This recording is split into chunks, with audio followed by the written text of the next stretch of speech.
Stream is starting, the Captain Coder at the helm.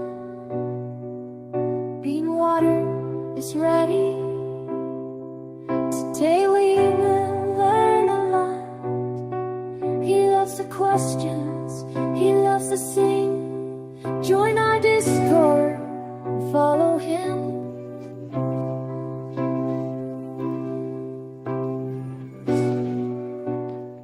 Good morning, good afternoon, good evening. Do you know what? My camera's not centered. My camera's not centered. I forgot to get the face hole right. Happy Saturday, everybody. I hope you're having a beautiful day wherever you are. It's Captain Coder on this beautiful Saturday morning for me. I hope you are having a beautiful Saturday. Good morning, good afternoon, good evening. Spura, thank you so much for sharing your solution with us. I haven't actually finished part 1 and part 2 on stream in several days. I don't know if we'll get to it, but I'm going to try. Look at my backlog, Spura. It's a bit logged. It's a bit logged here. If we look at our backlog, oh, it's not that bad, but it is going back to the 20th Yeah, so they're getting spicy. They're getting spicy, but Spur, let me give you some points. And Spur, for coming in here, for sharing your solutions with us, for being amazing, for using Clojure, 500 points, my friend, 500 points. Thank you so much for being here. Good morning, everybody. Good afternoon, everyone. Good evening, everyone. I hope everyone out there is having a beautiful day. Where'd my button go? It's nice to see all the crew here. Any day I can wake up and code is a beautiful day, and today is also a beautiful day. Smab, I did come back. I did solve yesterday's puzzle. After I slept I didn't sleep that long. I slept for like 4 hours. So I guess, you know, the 3 hours I had plus the 4-hour nap I had, it sort of added up to a pretty good amount of sleep. I woke up fresh. I didn't do it right away. I did a bunch of other stuff, and then I came back to it, and it was pretty straightforward to solve. Using a dependency graph. Yeah, I built up a graph. It's not not the best solution. I'll show it in a second here. Project my 1,000 points failed. What did I miss on you, Sijian? What did you do? Something? You should get some points. Trying to get first. That's hilarious. But I want to welcome the whole crew here. Thank you guys so much for being here. Sijian, thank you for being amazing. Clayman, Dev, thank you for being here. First, Sijian, I'm sorry. You just gotta. I'm sorry. Clayman seems to have a slightly lower latency than you, so I think he picks up on the stream starting just a hair early. Before you popcorn, hey, how's it going, my friend? It's nice to see you. We also got BK Dev. Nice to have you here with us. G, welcome back. I hope you had a beautiful day yesterday. And Komar 216. Welcome back to the stream. I'm so glad you're here. I'm so glad you're enjoying the streams. I am enjoying you being in the streams, and I love having you here as well. Kylo! Oh, Kylo! Welcome back to the stream. Kylo, how the heck have you been? I'm so glad you've been able to make it as well. And Smab, Spur83, Spoof, how you doing, buddy? Spoof, have you done today's puzzle yet? Spoof, I want to know how you fared yesterday. Yesterday, I think you probably get under, you're trying to get under a millisecond. Maybe you can get under a millisecond. There's a lot of going on in that. But how'd you do? And Nick, welcome back to the stream. It's nice to see you. Still on part 1. Gotcha. Yeah, what was I going to say? Smab, I was going to show you my solution from yesterday.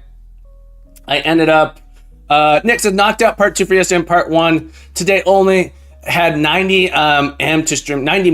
Gotcha. Let me show you. Sorry, my throat has something in it. Hope I'm not getting sick. Let me show you my solution for yesterday.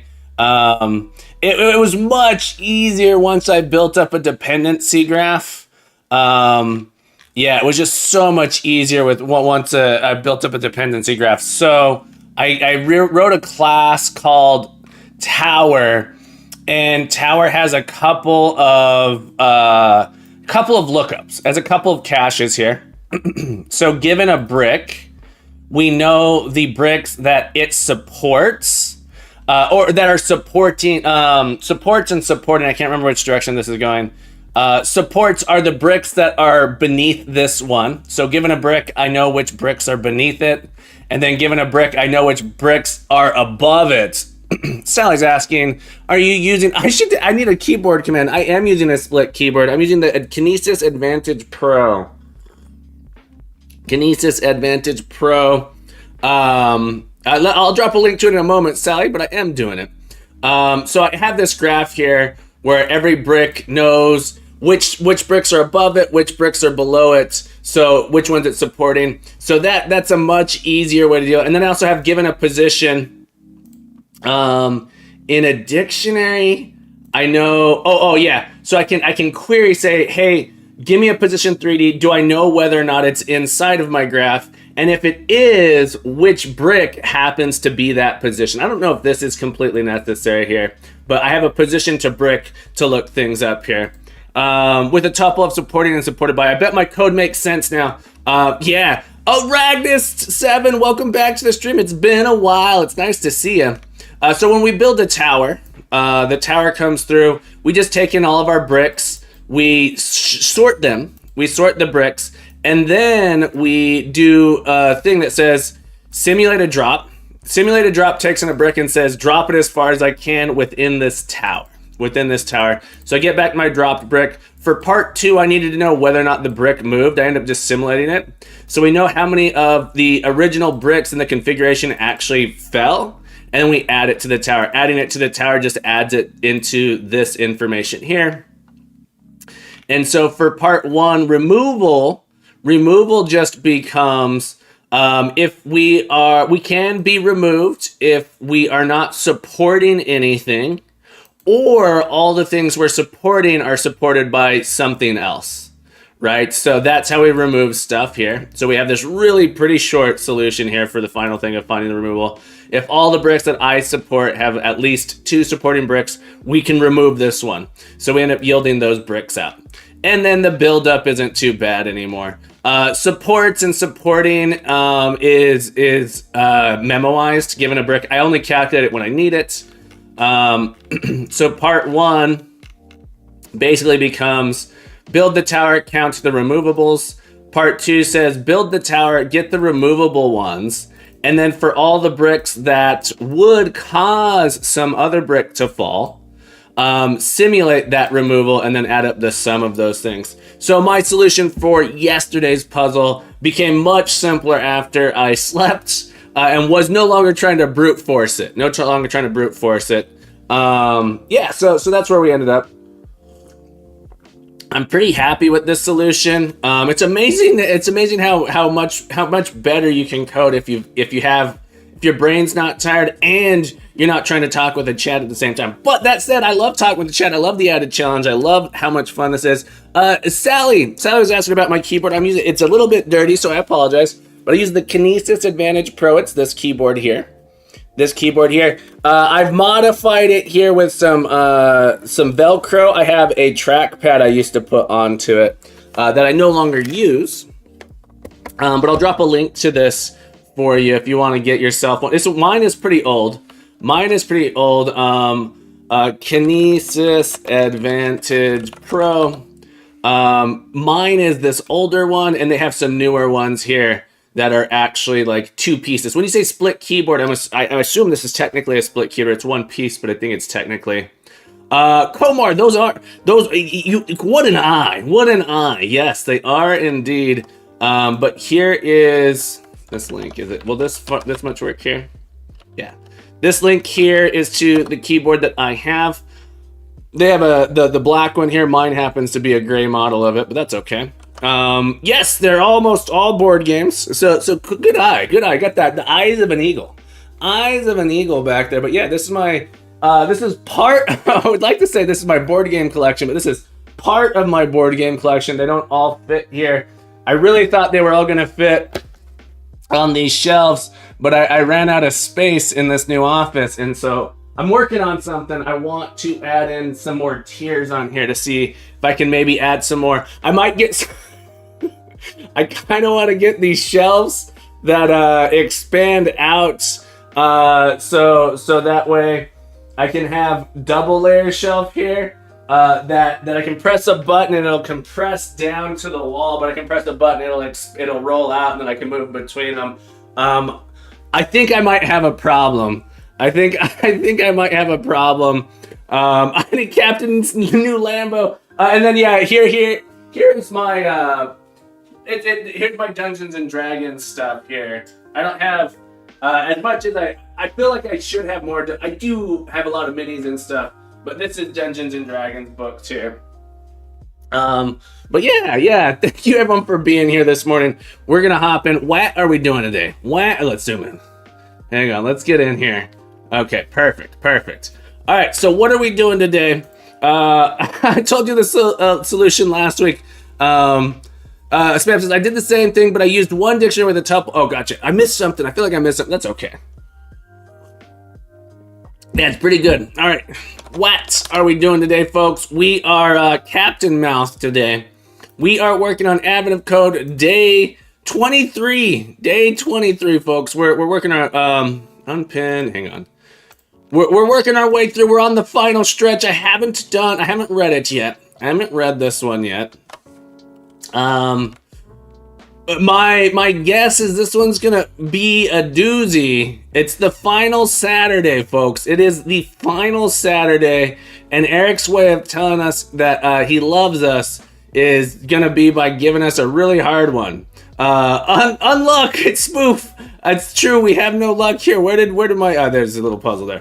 All right, we're doing day 23. Aries, welcome back to the stream. How the heck have you been? Let's fix our. Let's get in here. All right, folks. Today was a breeze for me because I already wrote a solver for this kind of problem. Yeah, I don't have that. What happened to the face cam? Look. What do you mean? What do you mean? What happened? What do you mean? What happened? What do you mean? What happened to the face cam? Well, look. This is just the way I always look. This is the way I always look. I don't want to distract you guys too much with all the board games. Okay. Day 23. Why are the problems not ordered? You mean in the map?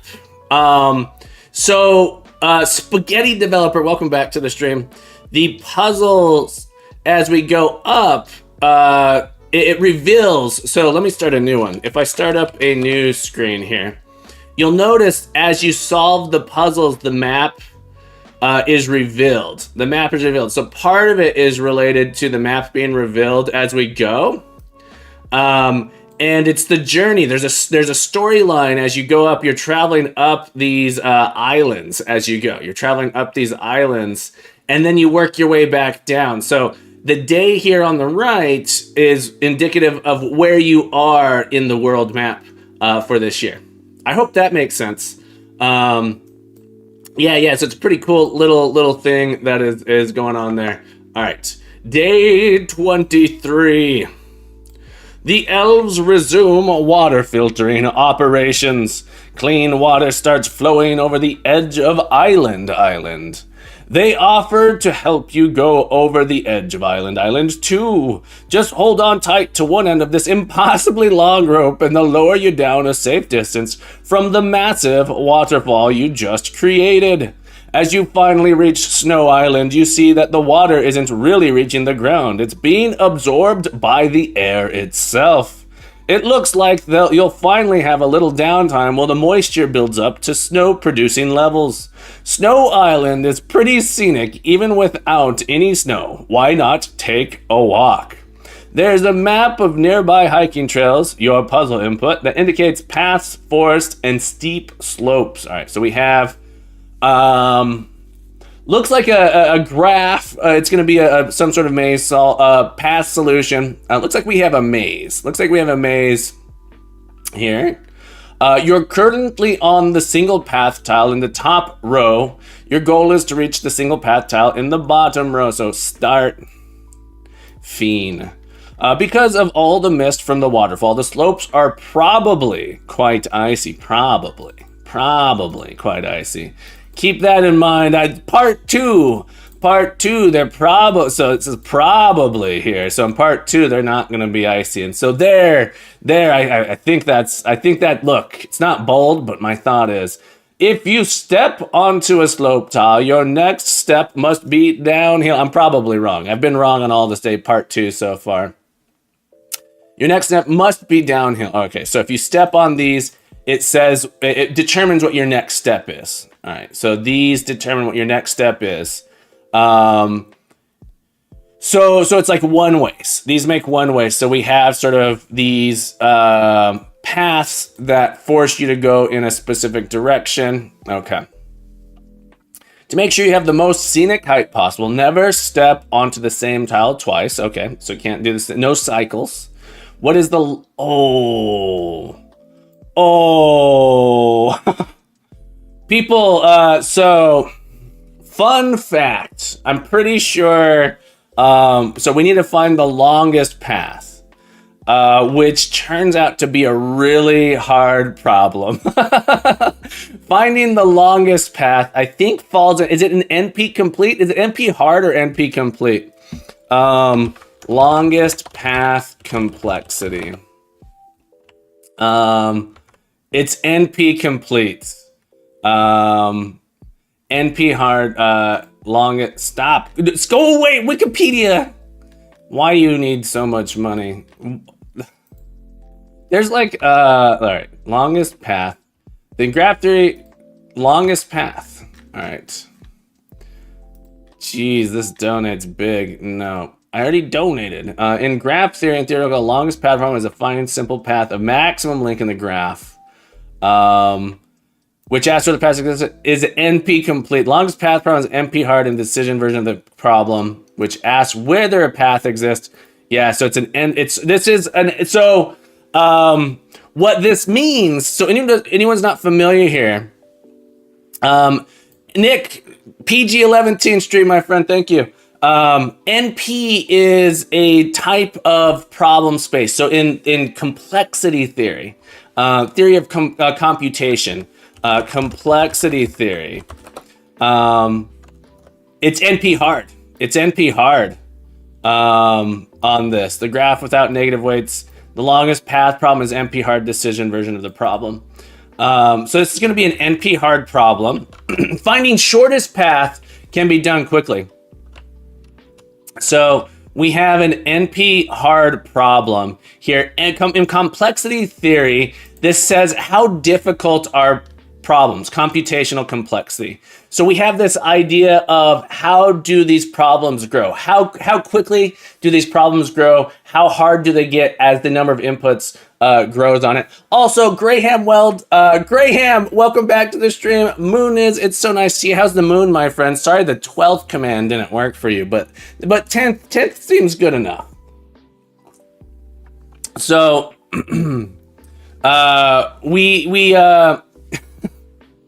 why do you need so much money? Yeah. Coding Kitmas, welcome back. So problems that grow in difficulty, which are hard to solve, fall into this category. So problems that we can solve efficiently fall into what's called P time, polynomial time, P time. Things that are harder to solve fall into something called non-polynomial, NP. Is that what NP stands for? NP, non-polynomial. NP, non-deterministic polynomial time. There we go. So it's not non-deterministic polynomial time. Yeah, I knew that was not non-polynomial. It's non-deterministic polynomial time. So it has to do with in a set of problems solvable in polynomial time by a non-deterministic Turing machine. So the problems that are NP are very difficult. NP complete, NP hard. Notice here, P is way down here. P is way down here. NP hard is way up here. So what that means is there's no efficient solution for this problem. NP, no problem, no problem. Yeah, yeah. Okay, so we have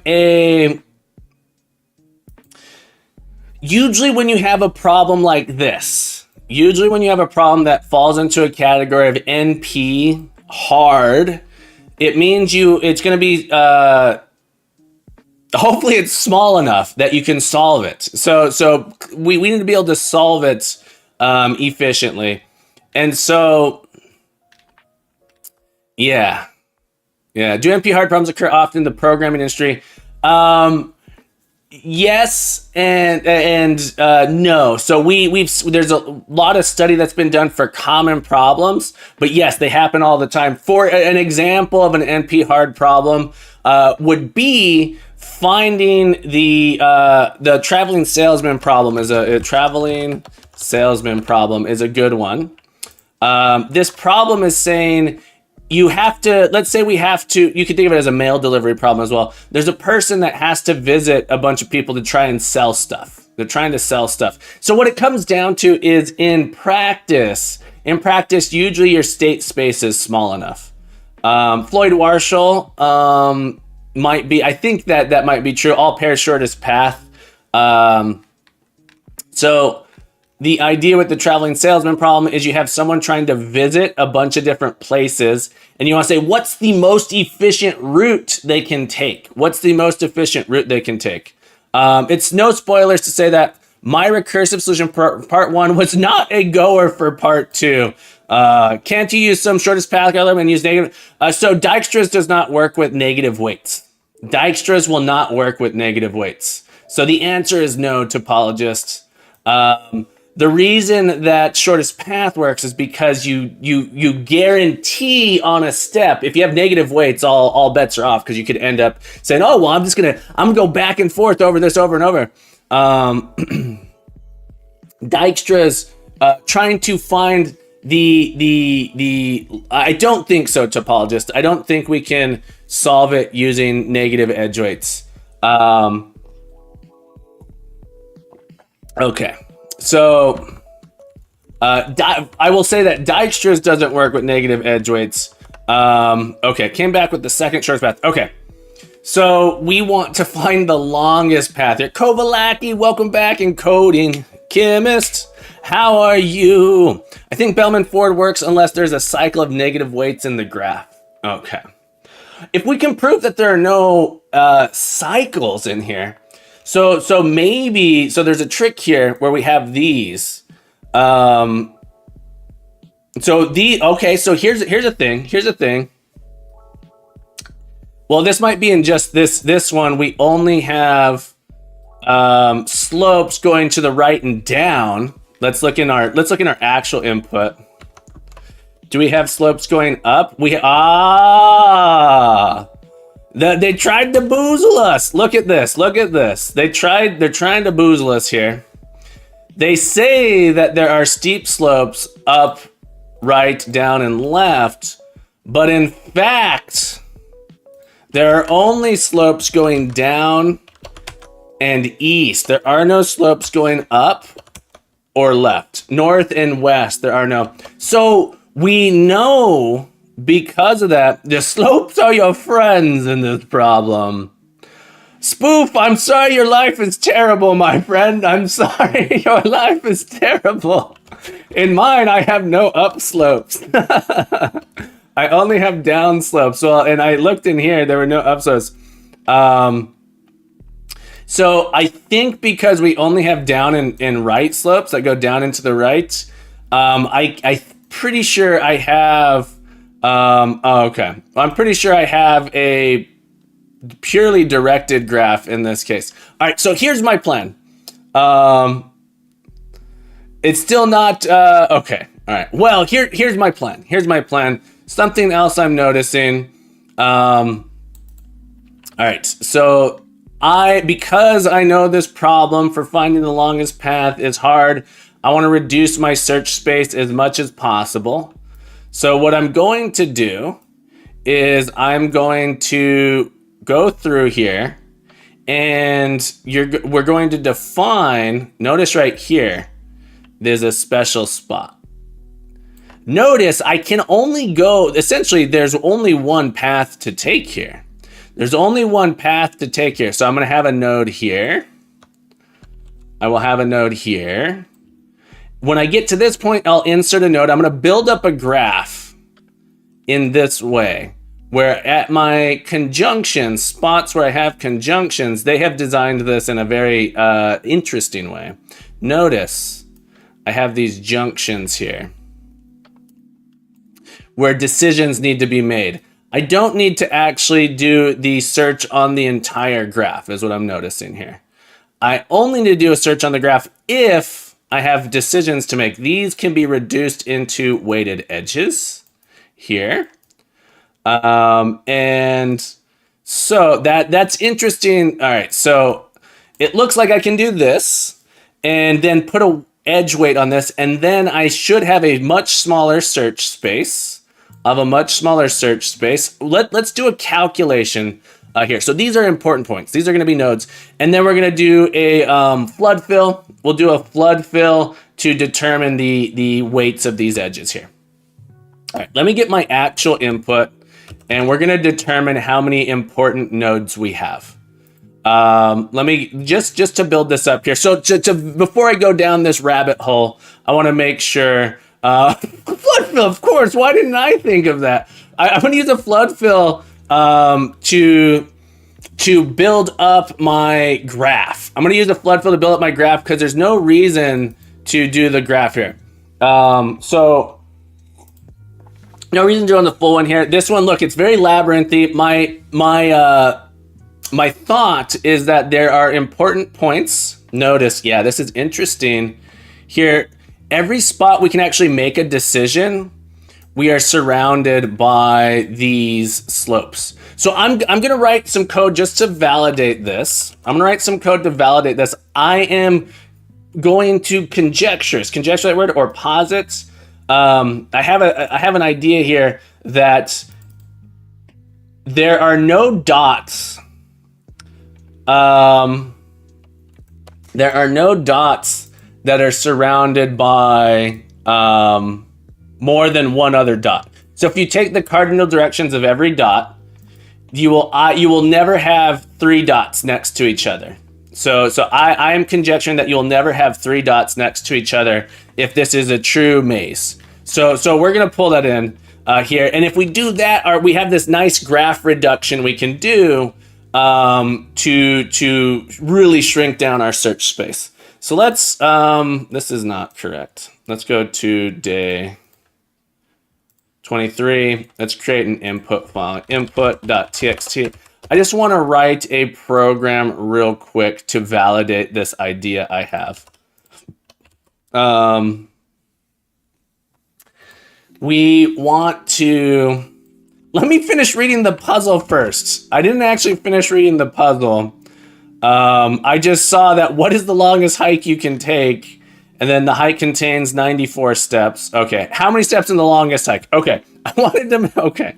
Longest in the all right, we're gonna write a thing here to let's do new file, day 23, public class day 23, public static long, part 1, string input, return 0, public static long part 2, return 0.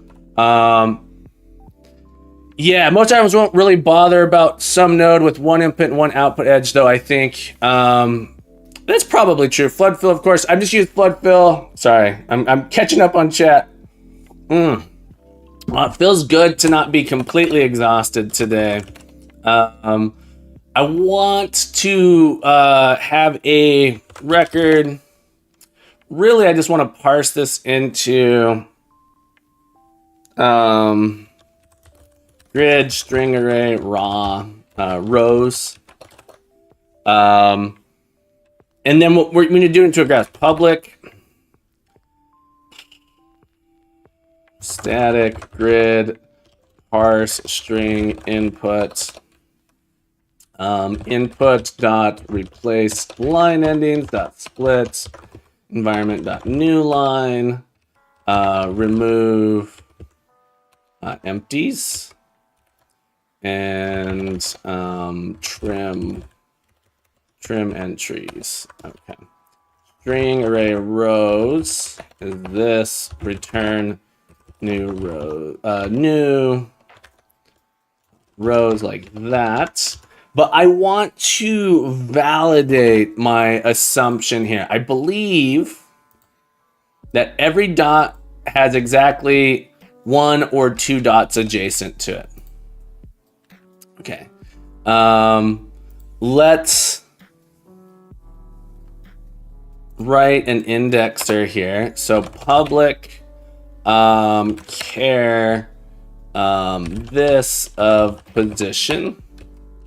Ix goes to rows, Ix dot row, Ix dot call, like that. So I get a grid here. We build it up of that. I could really probably not. Yes, we'll do this. We'll do this. Okay.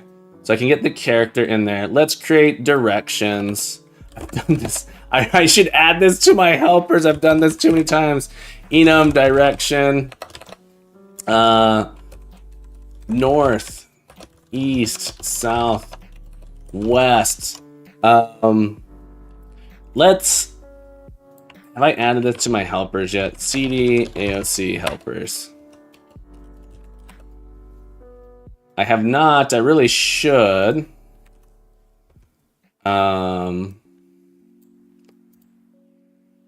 Yeah, let's do this. New file, direction, namespace, AOC helpers, Nope.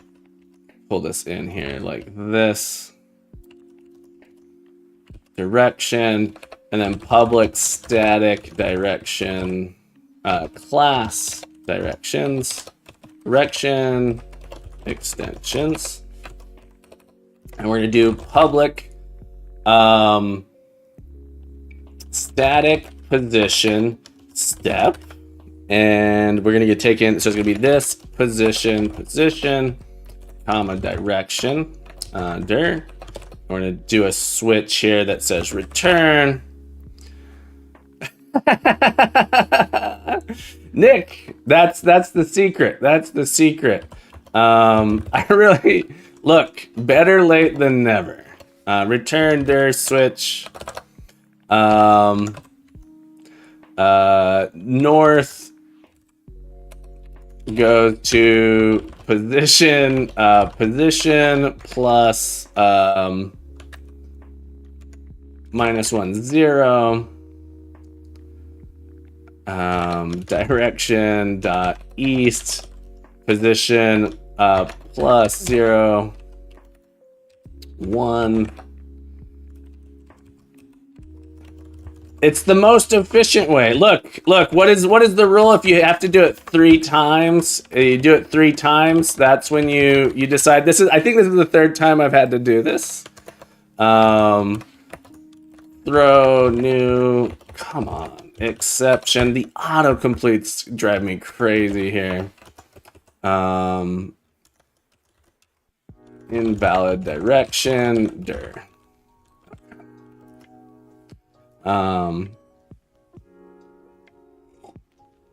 Been even building out a grid location direction a few days ago. Been massively helpful the last few days. Yeah, so I mean, we'll do this here. Direction extension. We have a direction. We can take steps here. And then I wanted to do another one that says public static enumerable direction cardinal. Will get us a north, east, direction dot north, direction dot east, direction dot south, direction dot west. Okay, we get our cardinal directions here. So return non-enumerable. Okay. I have this. Now my question is, can I access this here? I probably need to do a reload on this project. Maybe not if I do, hang on, 23.net sln add reference. AOC helpers. sln add reference. Ref.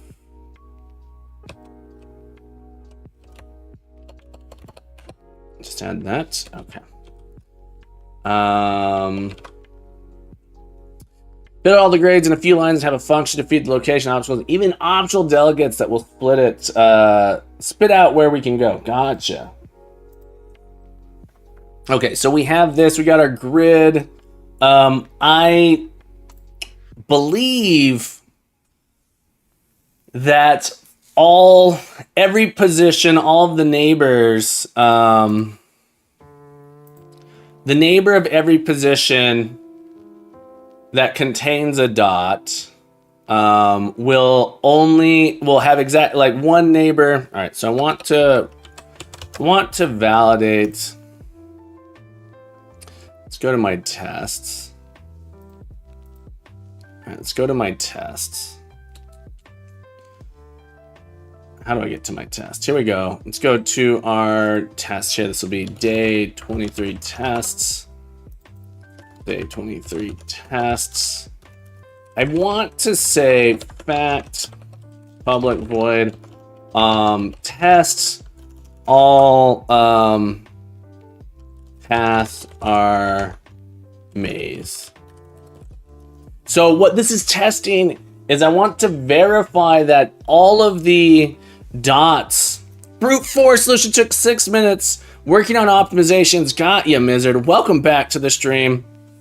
I'm positing that I can I can do a reduction that will make it so there's no such thing as I don't think there is a non-brute force solution to this because it's finding the longest path. I'm on part 1 still. I'm assuming that's for part 2, Mizzard. You could probably brute force this one for part 1. Oh, I know what's going to happen in part 2. In part 2, this is where this word probably. Remember I said this word probably was a keyword in my mind? Part 2, here's my guess. It's just going to make it simple. In part 2, my guess is we get rid of these.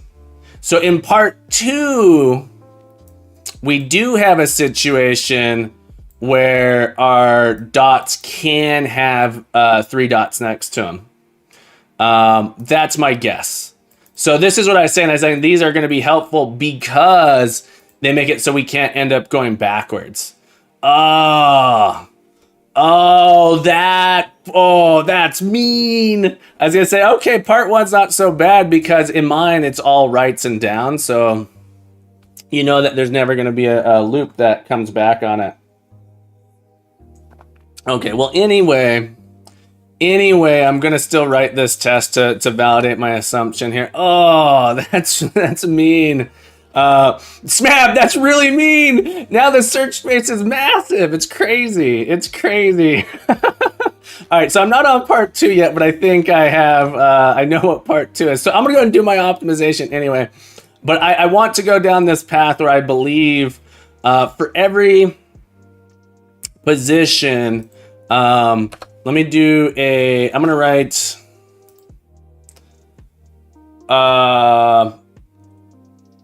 let's do a grid in is grid.parse puzzle inputs public static read only puzzle string puzzle input is, I should really put this over here, day 23 is equal to file.read all text input.txt. I don't know why I've been doing the public const string sample input is this thing. Goob, welcome back to the stream. How you doing, buddy? I hope you're having a beautiful day. I hope you're goobing around. Popcorn says this is going to be fun watching, not participating. That's no problem. That's what we're here, Popcorn. That's why we're here to watch, and maybe if the mood strikes you, be inspired. So this will be day 23 puzzle input. So in our grid, I want to go through all of the positions. Let's do an int rows, int columns. Here, rows.length, rows of 0.length. So we have rows and columns, int. Let me change this to raw. All right, so rows, columns, raw. Like this.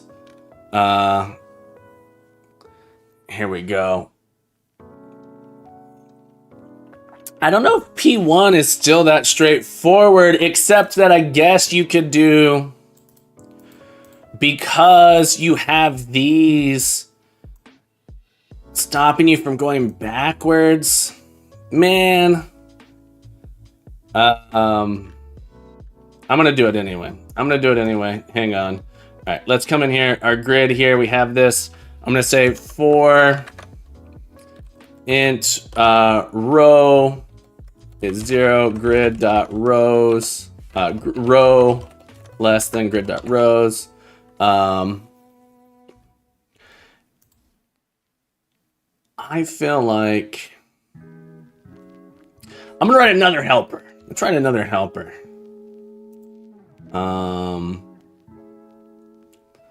Put it in positions. Public static IEnumerable position.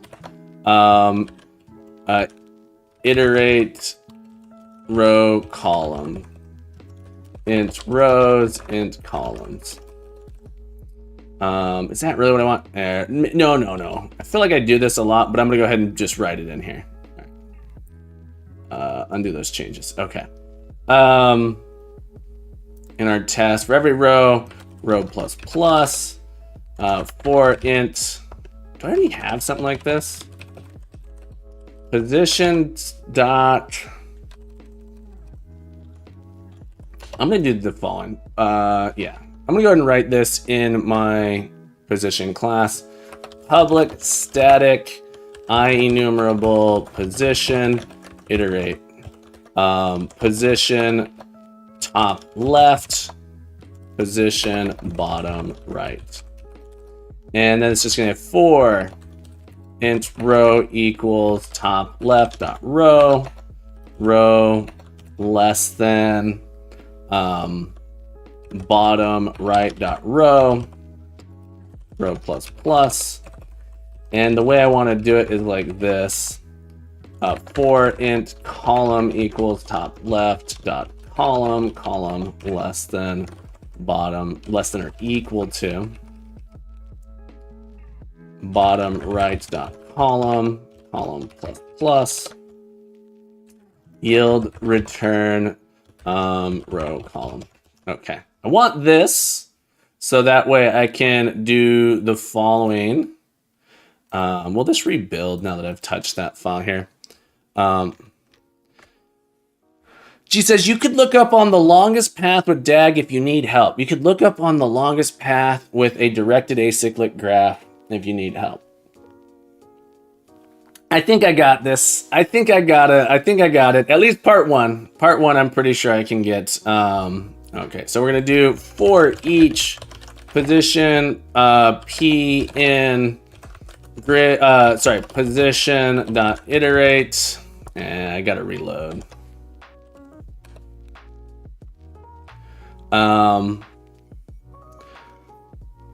Part one is a DAG. Part two, if you remove those arrows, it's not a DAG. So part two must be asking some. Oh, you can't go on the same spot twice. You can't go on a same spot twice. Yeah, I'm not sure. Oh, it's not a DAG is the thing. So on part one, we have a DAG. Part one, I'm writing a thing to prove that we have a DAG.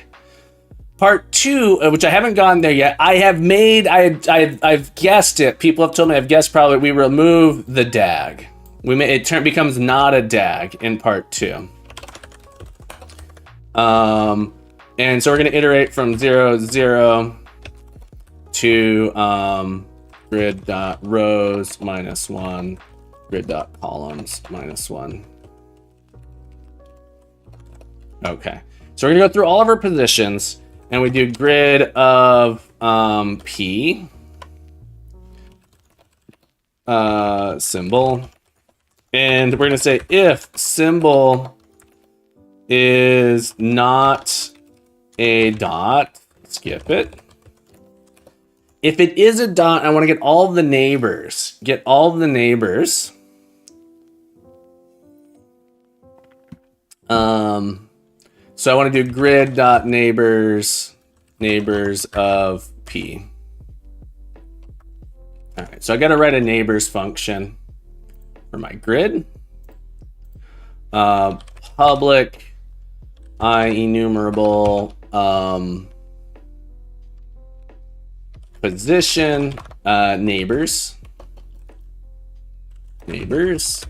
position, and this is going to say for each direction. Let's do direction dot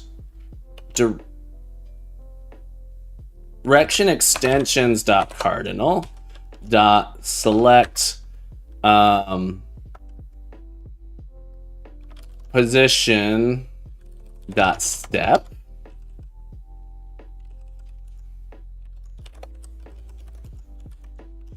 That's interesting that I can't do position dot step because it isn't I can't put position.step here. That's fascinating. Because it's an extension method. I just learned that. Okay.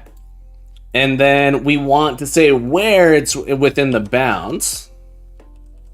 So we get our cardinal directions. We step any of those directions, and we're going to do where we're within the bounds. Where we're in the bounds. So that would be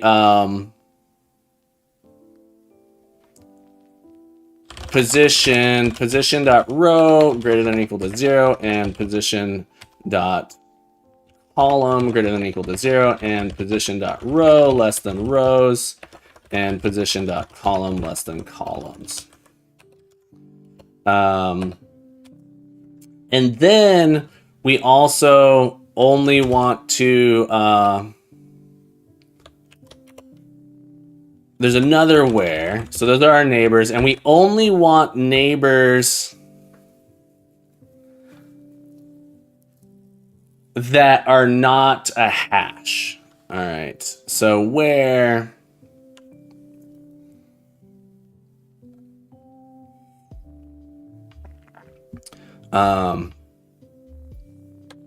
I could do that. I'm thinking of doing something dumb here. Where if I'm not in bounds, I just return a wall. So I could do a thing here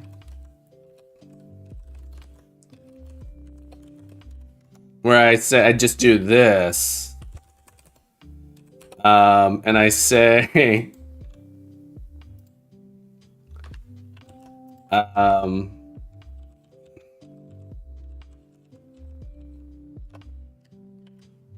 like I want to do a thing where I say if we are in bounds. All right. We're in bounds, return that. Otherwise, return a wall. And then I don't have to do real bounds checking here because my neighbors, I'm not going to try and navigate into a wall.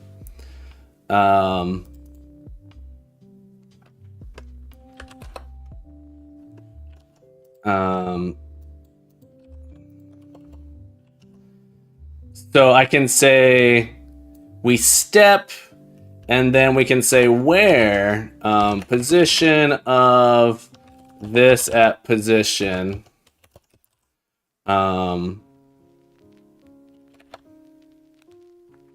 is not equal to a wall. All right, so this will get our neighbors here. So I've defined it in a way to where if I'm out of bounds, I'm just a wall.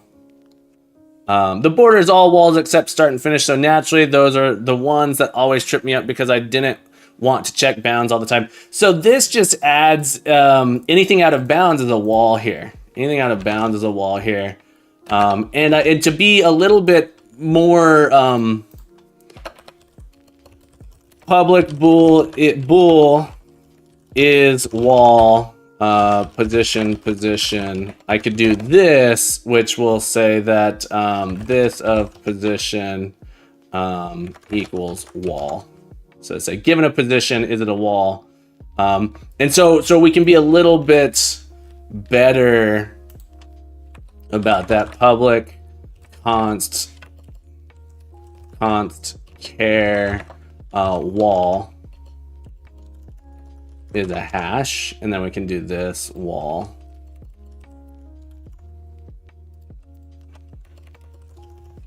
Like that. And we say where is wall position. We say is not a wall. Like that. We could also do public bool is movable. Oh, this is wrong. This is still wrong because the neighbors, hang on, this is still wrong because these should actually produce a different type of neighbor. All right, so I cannot do this just yet. Okay. Given our position, we need to, okay. Public, I need to make sure it's not all of the cardinal directions here. So we actually don't do cardinals. We based on the given position. Based on the given position. All right, so we want to do the following. We want to do the following. Char symbol is this of position. All right, and then we're gonna do a switch on that. Direction. I enumerable of direction directions is going to be equal to symbol switch. If we're a wall, we have no directions. Okay. So this is going to be neighbors of return directions dot select here. Like this. If we have the right arrow, it's direction dot east. And I know in my input I don't have these. Direction dot up. Sorry, north. Direction dot west. Direction dot south. And this would be direction dot cardinal. Let's rename this with an S. Okay. Cardinals. And if we get any other symbol, throw new exception invalid symbol detected. Symbol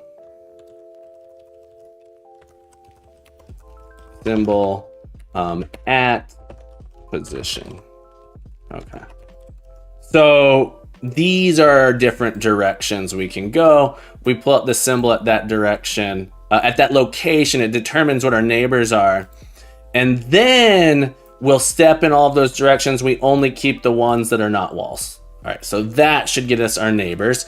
And so I am positing that for all positions, we can do this now, grid of neighbors. For all positions, we have dot should be less than 2. Less than or equal to 2, 3. Dot count should be less than 3. So we're gonna have every space you can go at most 2 different positions. So this is what I was trying to conjecture here. Do I build? Don't build. It doesn't like that I have process cannot access the file. I think it doesn't like that I have this open. I made like a change. I think I modified the code. Oh, my whole system locked up. I can't type anything. That's weird. I think it didn't like that I was modifying a file in this. It had a lock on a file. Okay. .NET test. This isn't true. Cannot find the file. Oh. put our test file here.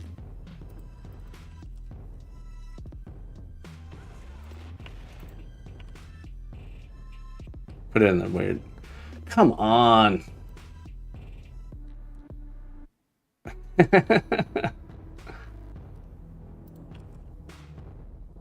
Really? Copy input to tests bin debug net 8 .NET test.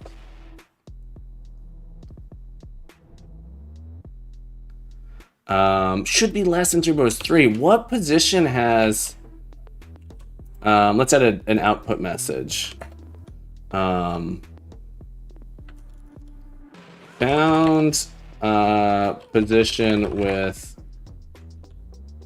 all right, int count is grid.neighbors of p.count. Ooh, I'm not happy about that.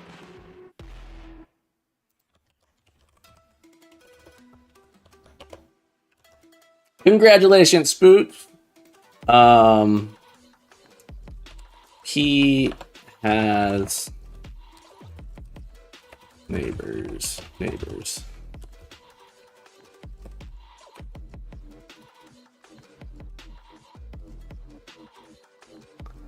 541 has 3 neighbors.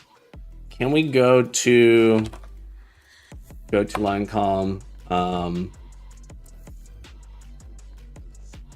541?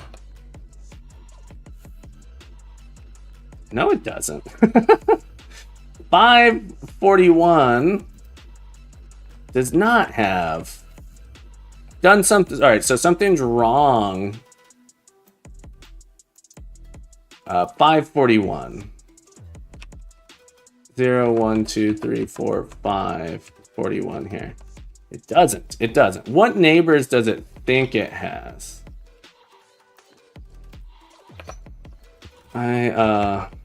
Lists position neighbors equals grid dot neighbors of p.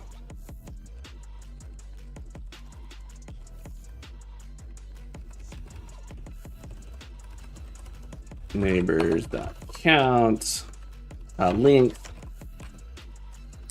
neighbors, and let's go ahead and output the string dot join neighbors. Try again. Same, reducing the graph is the most work and takes most of the time. 2.5 milliseconds, 2 hours spent for preparing the search. Yeah, I'm gonna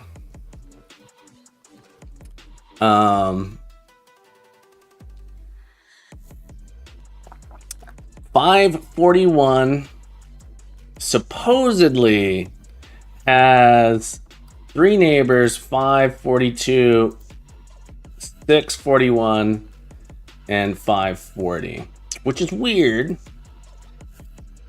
Oh, it does have 3. It does have 3. Never mind. It's this spot. We can have 3. But I know that they're directed. All right, I'm gonna skip over this. I know that they're directed because my neighbors. This one does have 3. I just know that they're not. I know that if I take them, it's directed. All right, it's okay. It's okay. We are going to do a reduction. We're going to do a reduction. I'm going to ignore this. I went down a path here, which is fine. I wrote some code that it's good. Only 1 entrance. Yeah. So I'm going to do this. Yeah, Spoof, if you're doing this search, depth first search is going to be the way to go. It's going to be faster. I don't know if you're doing a breadth first search. Depth first search will be probably depth first search is okay. Just yeah. Maybe with an explicit stack. Okay. We only have one entrance, and so I don't want to deal with calculating. I'm pretty sure that we have this maze structure. We have a maze structure. We'll never have 4. We'll never have 4. Let me build up my graphs here. So I need to do Komar. I'm in Mountain Standard Time right now. It's 6 a.m. I think in Mountain Standard Time is what it is. 6 a.m. right now. I need to go through and write a reduction here where I need to find the important nodes. I still need to do this thing where I find the important nodes. The important nodes are ones where we have choices. The important nodes are the ones, so the positions where we have, so we have, I usually wake up around 3 a.m. My stream starts at 5 a.m. local time. Okay, so, I want to find the important nodes here. And so public IEnumerable position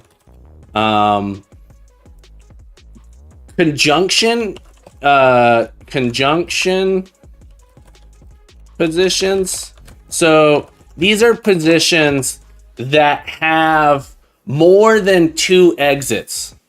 These are positions that have more than 2 exits, which means that those are the positions where I can, that are going to become my true nodes. Those are going to be positions that are my true nodes. So I'm going to do my loop here. This is what I was doing here, essentially. All right, for each position,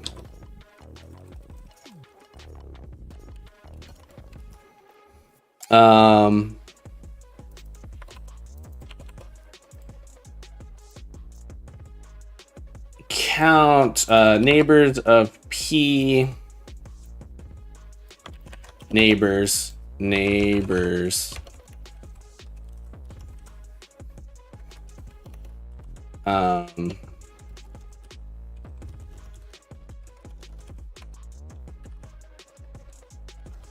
If neighbors is less than 3, continue. Otherwise, yield return P. So this is going to give me all of the positions that we can make a decision. These are all the positions where we can actually make a decision on the graph. Junctions. And I don't think I need to call this more than once. I'm wondering if I should just save it. So we're going to go through, we're going to find our conjunctions, and then we have to build up our other. All right, so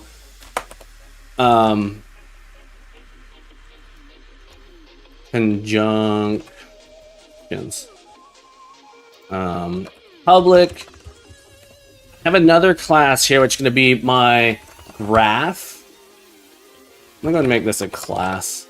And this graph, I have nodes and edges. I have nodes and edges. My edges need to be weighted.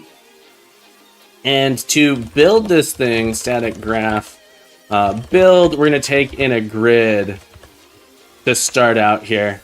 Davik,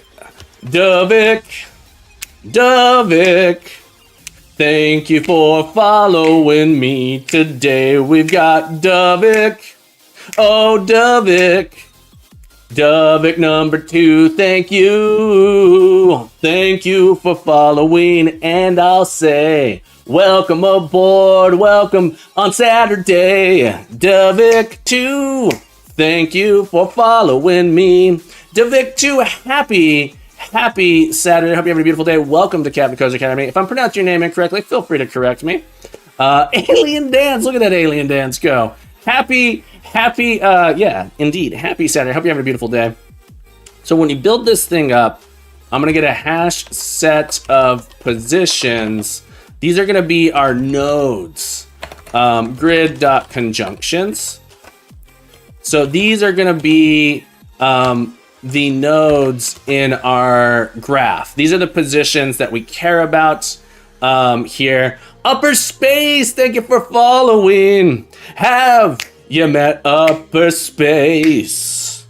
They have followed me today. You know, Upper Space, you're cool. You know, you're great. I love you, Upper Space. Thank you. Upper Space, thank you so much for the follow. Happy Saturday. Nameless Coder, welcome back to the stream. How the heck have you been, my friend? Nick says, I fully started with a priority queue with negative weights, which I quickly realized would not do what I expected to do, but kept it doing it, but kept it for doing DFS, which is what I want. But yeah, simple stack would be better. Nick, I think, yeah, so if you're trying to do Dijkstra's does not work with negative weights because the invariant in Dijkstra's that says when we take a step, it's going to be the lowest possible step doesn't work with negative weights because you end up with these negative cycles in a Dijkstra algorithm. And so that's why. Maybe you realize that. So these all are nodes. I'm doing absolutely fabulous. Nameless Coder. I can wake up and code with the crew. It's a beautiful day, and today is that beautiful day because you're here, my friend. Because you are here. So we've got our nodes here. These are going to be our nodes, and we need to have. I need to build up edges between nodes, and they have weights. So I need like a dictionary. From position, and position might not be right. I could label these. You end up with 90 in second last row. That's Dijkstra. I think. Let me look at Dijkstra's. I could be wrong. Dijkstra's negative weight. Self-respect. Negative weights will cause the algorithm to produce incorrect results. Yeah, it can handle. Yeah. Unfortunately. I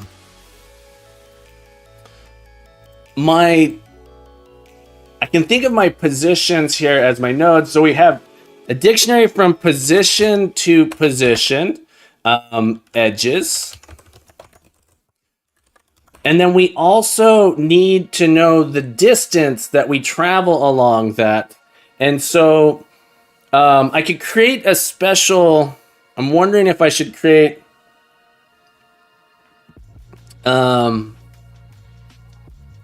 should I create? I need to know the weight as well. So it's dictionary of like position. I just include this here. Excuse me. One of your discarded attempts. Gotcha. Public record edge here. So we have an edge that goes from, we have a, if we want to do backtrack, we need the from edge. So this would be position source, int, let's go with long, length, position, destination, like this. And so we have a position. Every position is going to have a list of edges on it. This is the traditional way to do it. We have a list of edges. And so I need to build this up properly. And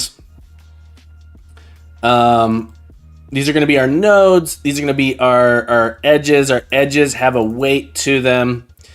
And the way we discover, we have our nodes.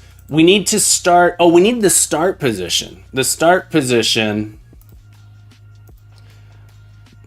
It's all the way in the bottom right.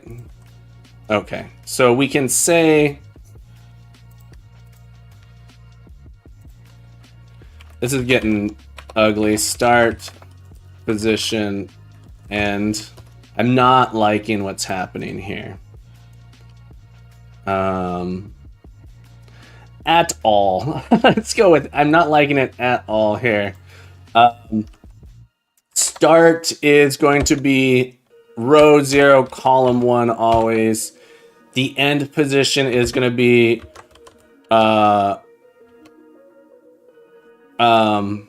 I don't need this in my constructor. It can be calculated. All right. We can do public position start is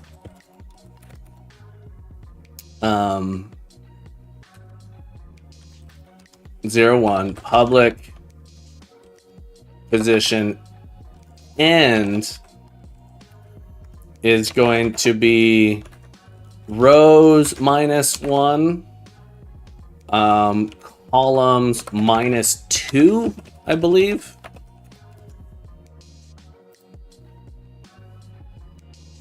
Because is that right? Yeah, because we index by 0. We index by 0. So rows -1, columns -2. So we have our start and our ends. And what I need to do is do a traversal here. I'm going to do a breadth first traversal. Could I do depth first traversal? I need to traverse the entire thing. It doesn't matter. Depth first should be fine as well. Let's do it. Let's use a deck. Is there a deck class? Eureka, fixed in 1.2 milliseconds and still 1.6. Part 2 is spicy, it sounds like. Congratulations on part 2, G. Congratulations. I'm glad to hear it. On a DAG, it shouldn't matter. It shouldn't matter. Let's go with a stack of positions to visit.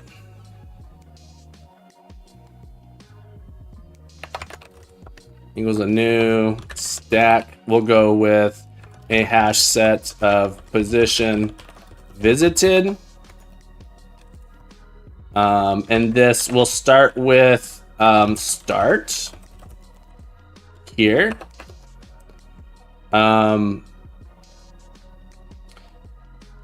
The nodes here, this needs to have start and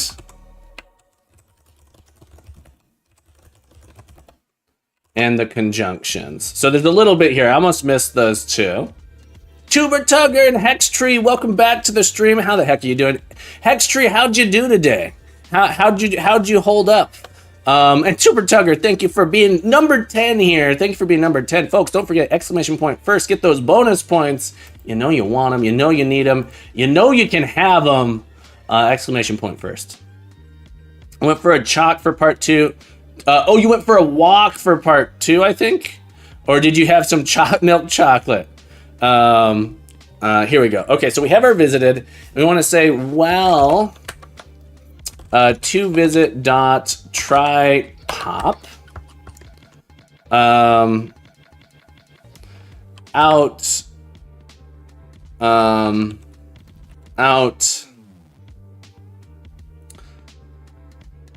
position next.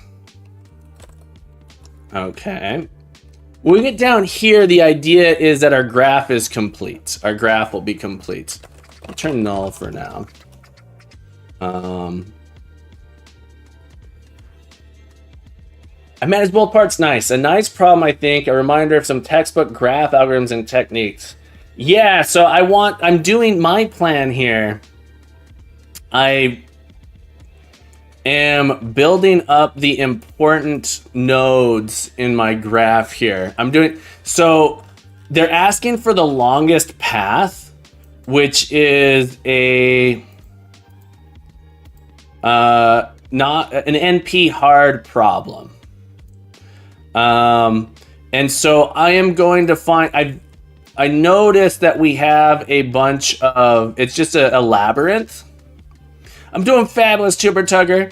It's a labyrinth, so I'm going to reduce my puzzle to hopefully be much smaller so I don't have to navigate the whole thing doing a longest path search. And I'm in the process of building up that graph. So I have my grid. Using my grid, I have found the important nodes, which I'm calling conjunctions here. This is where we can. This is where we have to make decisions. And I'm going to go through and build up my graph, my edges here, based on that. So I have to be careful when I do this. I think I need to keep track of like the number of steps in my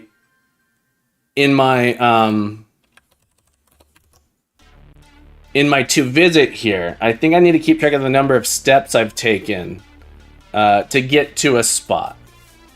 Let me change this to a queue.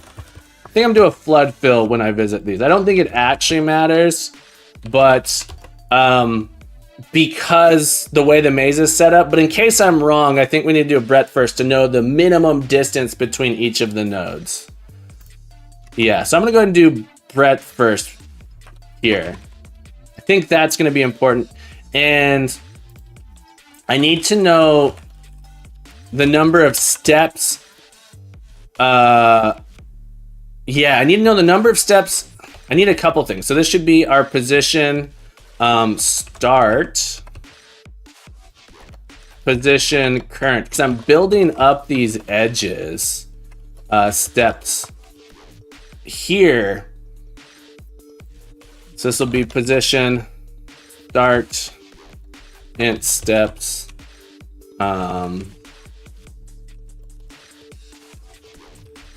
and position current here.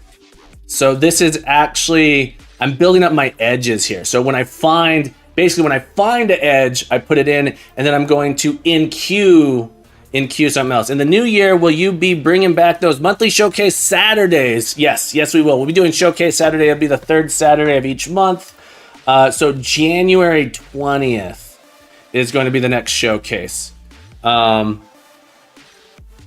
Yeah, I'm not too worried. I'm going to do this just so I don't have to think too hard about it. For the actual search, I think depth first search, I don't think it's going to matter, actually.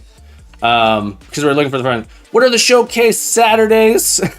Showcase Saturday is where you get to showcase what you're working on. People submit. It might be on Sundays. It'll probably be on Saturdays. I know the next one's going to be January 20th, which is this Saturday. It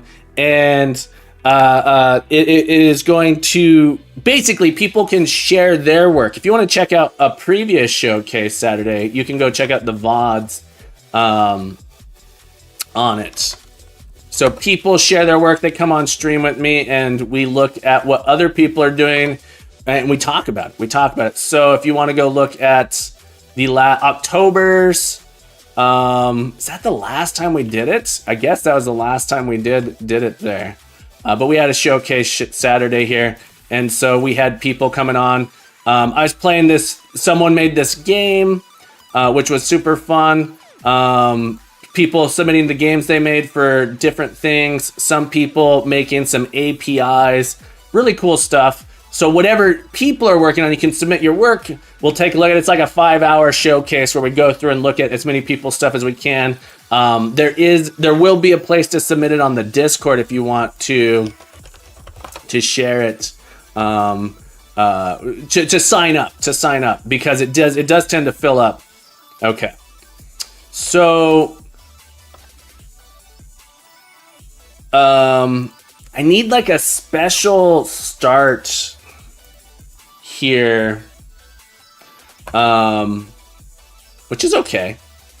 To visit should be the space right below the start, actually. So we will do to visit.enqueue grid.start.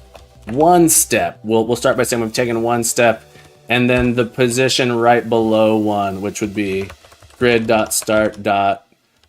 Step direction south, which I think is true for, I guess I can make this be an edge here. This is true for our puzzle input, our sample input. Where'd Our sample input is this way too. Yeah.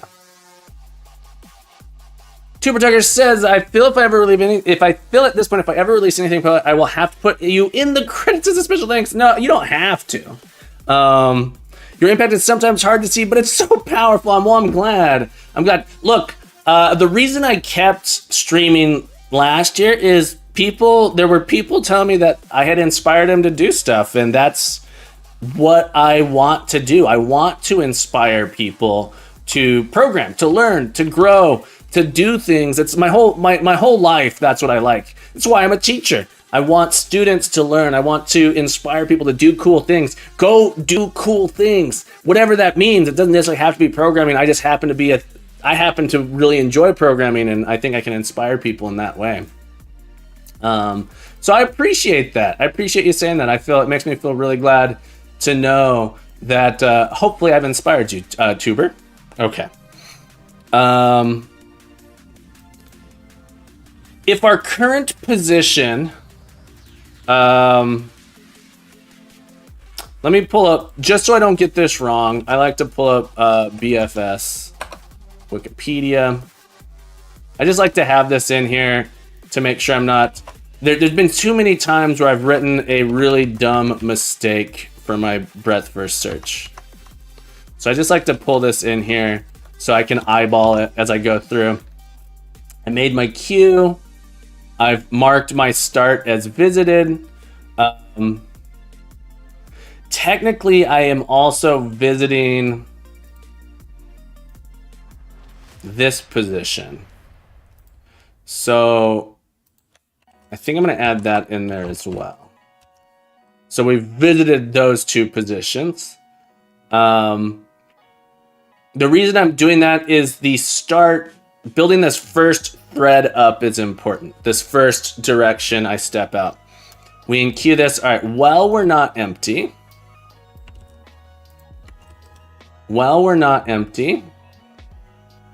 I didn't mean to do that.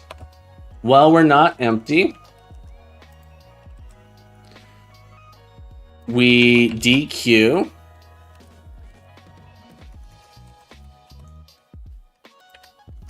If we are at the goal, we're not going for a goal here. So we need to just exhaust it. This is a fill.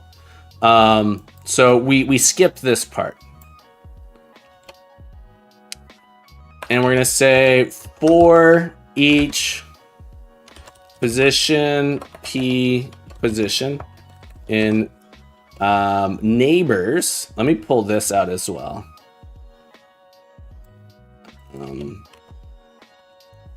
Still this.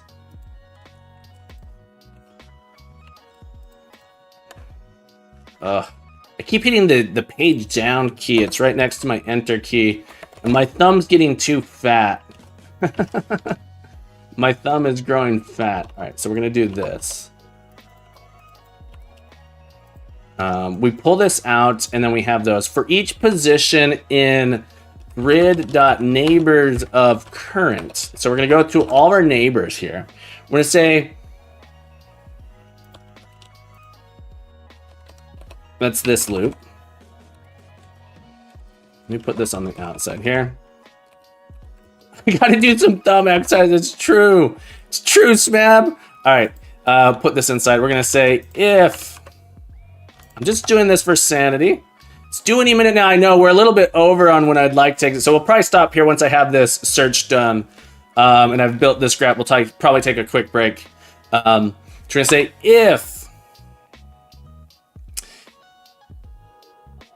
if we've already visited here, so if visited.contains position, continue. We skip anything that we've visited. All right. Otherwise, we visited.add position. We're going to add it in there. We are not tracking the actual path. So I don't need to do that, but we're going to enqueue into our queue to visit.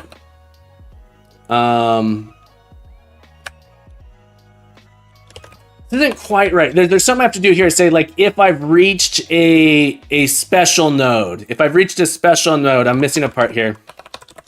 If we have found a node, we create an edge to it. All right. If we find a node, we create an edge to it. Obi Hakanobi. Obi. You're our... Oh, Obi Hakanobi, you're our only hope. Obi Hakanobi, you're our only hope. Thank you for following. Obi Hakanobi, thank you for following. Thank you for following. I hope you enjoy the stream. Obi Hakanobi, you're my only hope. Thank you so much for the follow. If you know how to solve these puzzles, let me know, because you're my only hope. At this point, you're my... No, we got this. We got this. Welcome to the stream. Happy to have you here, Obi. Hello there. Hello there is what we should say. I hope you're having a beautiful day, my friend. Happy Saturday. If we found a node, create an edge to it. So we're going to say if current...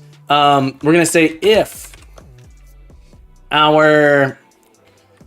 Yes. So this is important here because if we have found a node, we need to treat it differently. If nodes.contains are current, this means it's a special node. And so we actually need to add this edge in here. Need to add this edge in here into our edges. And so our edges from our start...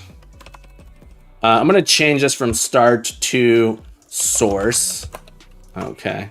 So the edge from our source becomes a new edge where we have source, steps, and current. So we have an edge between these. And then we need to do... Oh, we got to do something else here. I'm not quite there. Code Monk, thank you for the follow. Code Monk, how are you not following? Or did you unfollow to refollow for a song? Code Monk. Oh, Code Monk. Hang on. Have... You met Code Monk. They just followed me today, even though they've been here many times before. Code Monk, thank you. Code Monk, thank you for the follow. Grayson says, good day. Long time no see. Happy holidays, everyone. Enchant and Merry Christmas. Grayson, it's so beautiful to see your name today. I hope you're having a beautiful day. Happy Saturday. Master Chaos, the leg. I missed saying hello to you, but I'm sorry I missed it. Master Chaos, how have you been, buddy?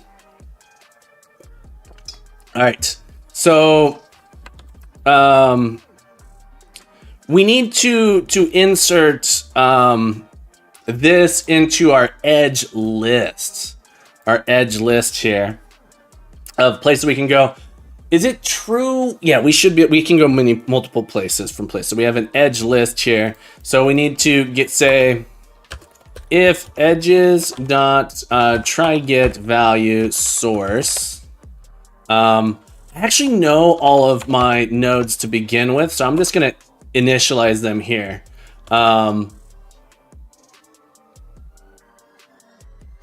So I'm gonna do nodes dot to dictionary. Node goes to a key value pair of node and then new list. New. Isn't quite right.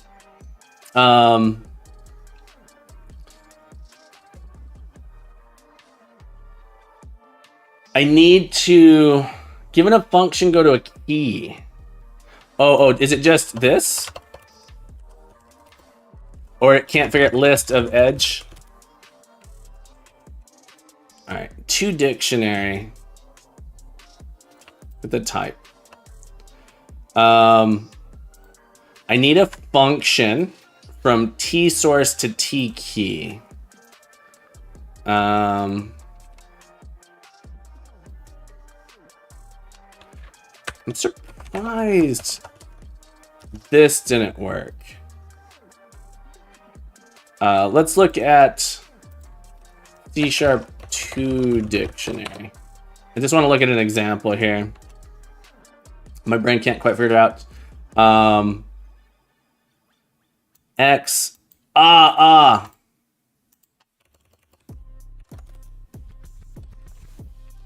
That's still not right. X, I need a pair. N goes to N and N goes, and don't care goes to new. So this will construct a dictionary here that has all, I know these are all the nodes here. And so actually this is a little bit of a safety check here that says that dot add. If I should only ever see nodes that are part of, that are here. So I can go from my source, we're gonna add in this edge from source to steps here. And from here, we need to do something special. It's kind of like this, but we actually need to change source to be equal to current. Steps is equal to 0. And then current kind of gets ignored down below. Current kind of gets ignored down below. Current and source are the same. So if we've reached a mega node, if we've reached a node here, we say, okay, well now we're searching for a new edge from this one here. So these things get set like this. Yeah. And so now we're gonna say if we visited a position previously, we're gonna have to write a test for this to make sure this is sound, or at least eyeball it somehow. Visited.add position here as visited, and then we need to do an enqueue here. To visit.enqueue is going to be our source, steps +1, and then position, which would be next. I'm gonna call this neighbor. I'm gonna rename position to, why can't I rename you? Element cannot be renamed, how dare. Surely it can. Neighbor. I'll leave it as position then. So this is here. Thindle, how we doing, buddy? Thank you for the what? Thank you for being here. Thindle, we are doing wonderful. I hope you're doing wonderful, my friend. I feel like I'm off to the side. I feel like I'm standing slightly to the side here a little bit. But I think we have our graph here. Hi.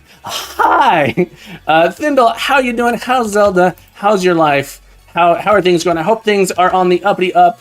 You missed a message. I missed a lot of stuff. I missed a lot of stuff. I'm sorry you're not hearing. Oh, stomach bug sounds terrible. Hopefully it'll pass soon. So no Christmas tomorrow. Christmas is on Monday.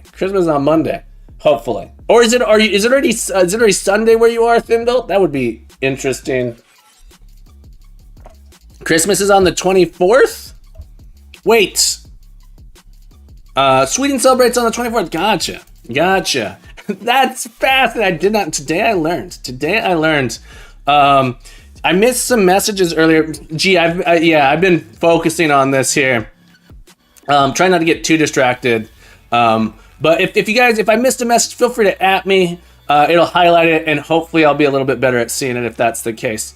All right. So hopefully this graph here will do a public. I'll do a private. I'll do it dumb this way here. Or a public.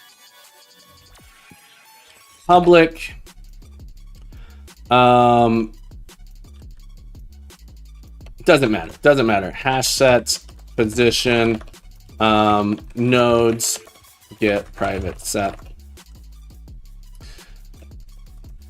Go away. Public dictionary of position to list edges.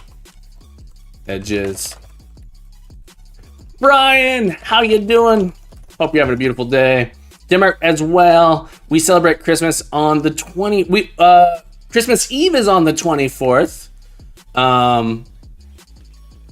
which is tomorrow. But yeah, Thindle, I'm so sorry you're not feeling well. I hope you recover quickly, my friend. And I'm wishing you the best. I really am. All right, so we have our edges here, and then down here. I can make this like an init, right? Get init. That's really what I want. And we'll do a new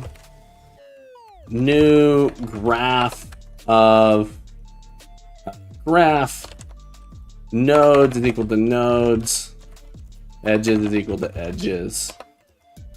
And if we want to be really, really clever, we could do if we want to be really clever, public I read only dictionary.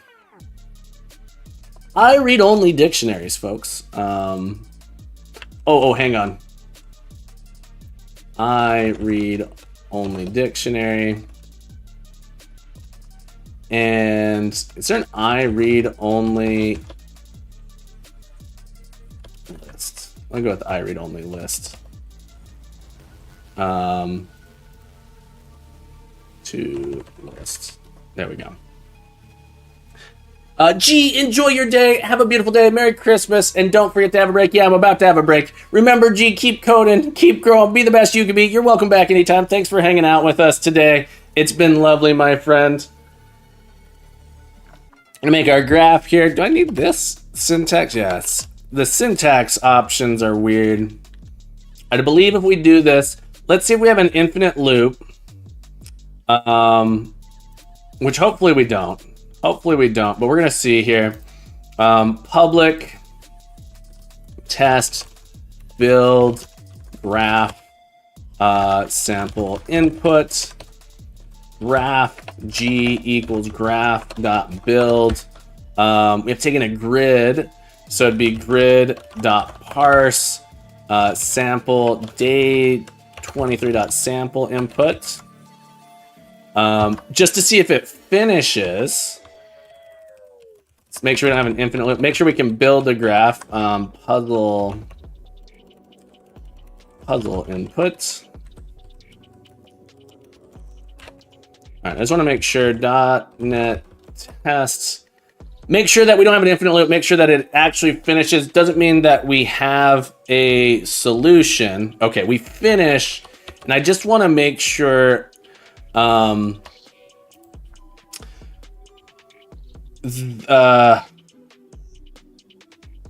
don't know exactly what to test here. I don't know exactly what to test. We're gonna take a break though. I want to see, I guess something I could do, I could manually verify the distance between these. It feels like a lot of work though. Let's see. From here to here is 1, 2, 3, 4, 5, 6, 7, 8, 9, 10, 11, 12, 13, 14, 15 steps. 15 steps from this position to that position. All right. 15 steps from start to first conjunction. Okay. So we can do G dot edges from day 23 dot start. Sorry. G dot start. Let's get our grid first. Grid is this. Grid graph. Graph dot edges of grid dot start. Count dot should be 1. And then of 0 dot steps. Hang on. Edges of 0 of, isn't there a steps in our edge? Length, I'm gonna rename this to, length is fine. Length dot should be 15. So this is a little brain check here to make sure that we actually built up our graph properly. A little brain check here. Let's run this test. If these don't pass, it means we definitely have an error. It gives us some confidence. Oh no, spoof, working on the example, but not the solution. Tough. Var Webster equals new dictionary. It's true, Tuber Tugger. Webster's got us going. Webster keeps us going. All right, so this one. Okay, so I have a little bit of confidence here. Let's do a position. First conjunction is equal to graph of edges of grid dot start of 0 here. Dot destination. This is sort of our destination where we're going to. Moonies, I had a 96.4% actually in a 40 move chess game. I wish every game would be this good. Look, not everyone's as, look, Moonies, you got it. All those muscles, all that flexing is filling up this chat here. You're intimidating people. Why are you just trying to intimidate people with all that flexing? Moonies is 96% perfect, everybody. We know Moonies. Oh, jeez.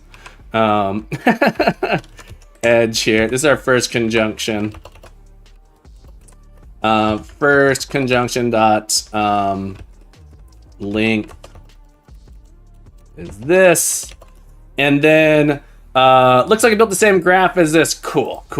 What I want to do is just double check here. This first conjunction should have 2 edges. All right, so I'm just going to verify that it has 2 edges coming out of it.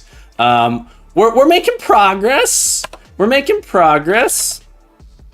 Graph dot edges of first conjunction dot destination. All right. Dot count dot should be 2. So it should have 2 edges. It should be not a method. I hate that I've done this as public. We're making progress. I think we have a winning solutions. Darth Blackman, how's it going, friend? Happy Saturday. How you doing? So we need to have 2 things here. My puzzle input testing on that. I just wanted to make sure there wasn't an infinite loop in it. Test build graph puzzle input doesn't finishes. That's all we care about here. Okay. Should be 2. And then the length should be, the order is interesting. I don't know exactly. 1, 2, 3, 4, 5, 6, 7, 8, 9, 10, 11, 12, 13, 14, 15, 16, 17, 18, 19, 20, 21. 22 steps to one of them. 22. And 1, 2, 3, 4, 5, 6, 7, 8, 9, 10, 11, 12, 13, 14, 15, 16. Uh-oh, I lost count. Let's try again. Let me do it in my source code here. Let's accidentally modify this. Is probably what's going to happen here. All right, so from here we have 1, 2, 3, 4, 5, 6, 7, 8, 9, 10, 11, 12, 13, 14, 15, 16, 17, 18, 19, 20, 21, 22 to both. Come on. 1, 2, 3, 4, 5, 6, 7, 8, 9, 10, 11, 12, 13, 14, 15, 16, 17, 18, 19, 20, 21. I think it's 21. We're in this spot. 1, 2, 3, 4, 5, 6, 7, 8, 9, 10, 11, 12, 13, 14, 15, 16, 17, 18, 19, 20, 21. It's 22 to both of them. To both. That's really annoying. Position second node is first conjunction dot destination. Deconstruct destination. But yeah, Darth Blackman, I hope you're having a beautiful day, my friend. I apologize if my focus is too deep today. But we're gonna go with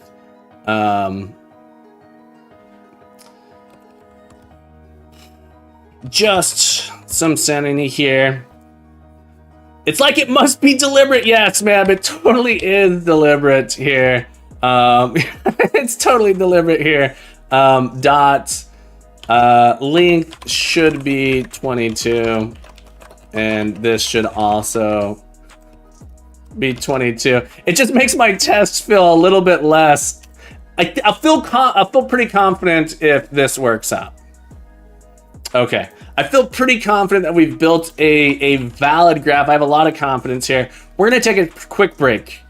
We're pretty close. We need to implement a search that finds all of the paths. All right, so now that we have this graph, we need to go through. The last thing I want to do here is actually say that graph of edges of grid.end.count.should be 0.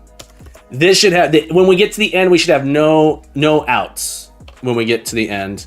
That's one thing that's important, because otherwise, if we start going back the other way, we're in trouble. So I just want to make sure that when we get to the end, we should have 0. And one last thing I can check is there only one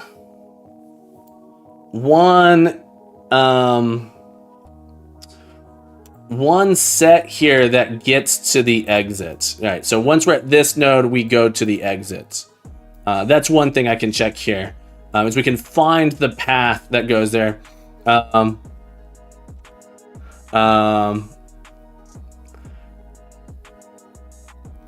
think Darth Blackman meant I'm focusing on the code too, Smab. So I hope so. I said I was focused on the code. I hope not. Maybe I missed something there. Thank you. If it was Dark Blackman, I don't think any malintent was intended. This is a PG-11 stream. I don't know if that chat message was actually inappropriate. I'm not sure. Thank you, Smab, for moderating. And I'm sorry for calling attention to it. I don't know what's wrong with me. Let's see here. I have one node from the end out. So I can do graph.edges. I was pretty sure you meant focusing, but Smab, thank you nonetheless.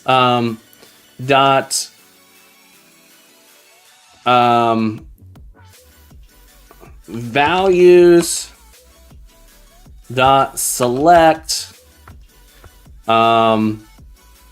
This is a list. ls dot contains. We want to do where ls dot contains.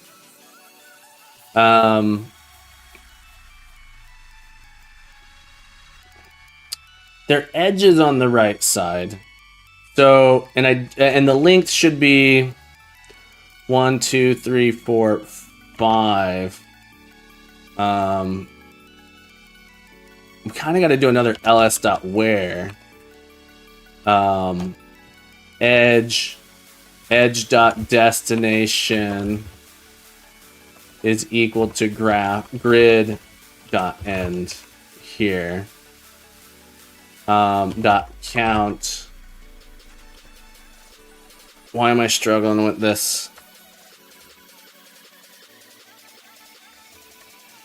Really?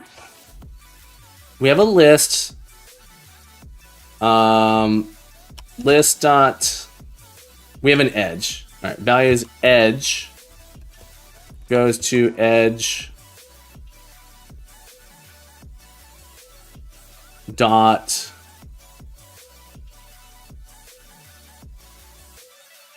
Edges. Dot. Contains. Edges dot. Contains.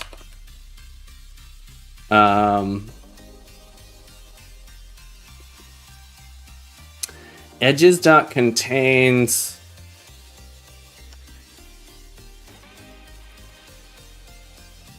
Can contain take a predicate?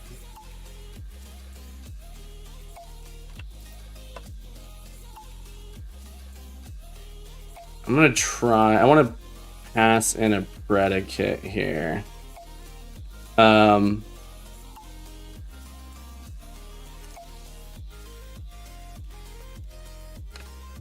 So any is going to return an iterable, not a bool. You are correct. Any Thank you. Edges. E goes to E dot. Thindle, thank you very much. Thank you very much. Destination is grid dot end. All right. I appreciate it, Thindle, very much. You're the best. All right, so this will get us back our edges. And this should have a count of 1. There should be exactly 1. Count dot should be 1. There should be exactly 1 edge to the end. Okay. Let's run it one more time.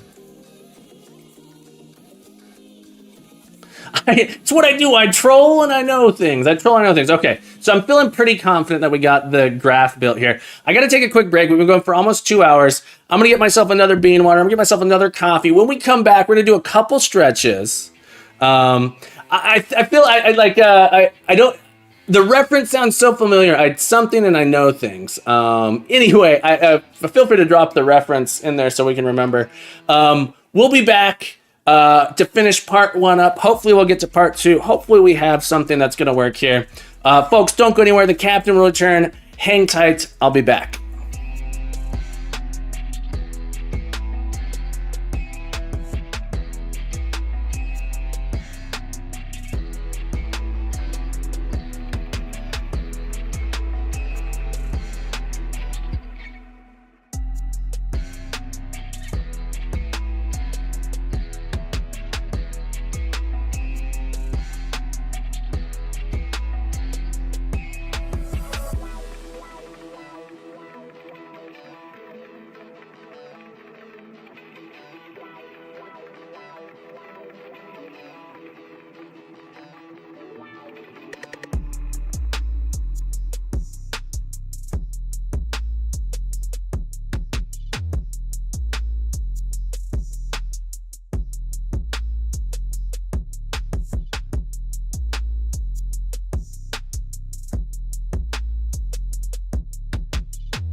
All right, folks, the captain's back. I want to say welcome to Quirin. Karen, how do we spell it? Qurrein.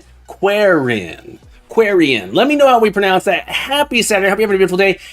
For you those who don't know, you can take lessons with Captain Coder, individual or group lessons over on my Ko-fi. Up to 6 people if you have some friends that want to take it with you, or if you want to join the Discord and try and find some people to do it with you, you can. The lessons are designed specifically for your needs. If you want to learn more about algorithms, data structure and algorithms, we can set up some course, we can build you a course specific to you. If you're looking to do some game dev stuff, we can do that as well. If you want to know how to deploy stuff to AWS and into the cloud, we'll do that. We'll build up custom curriculum just for you.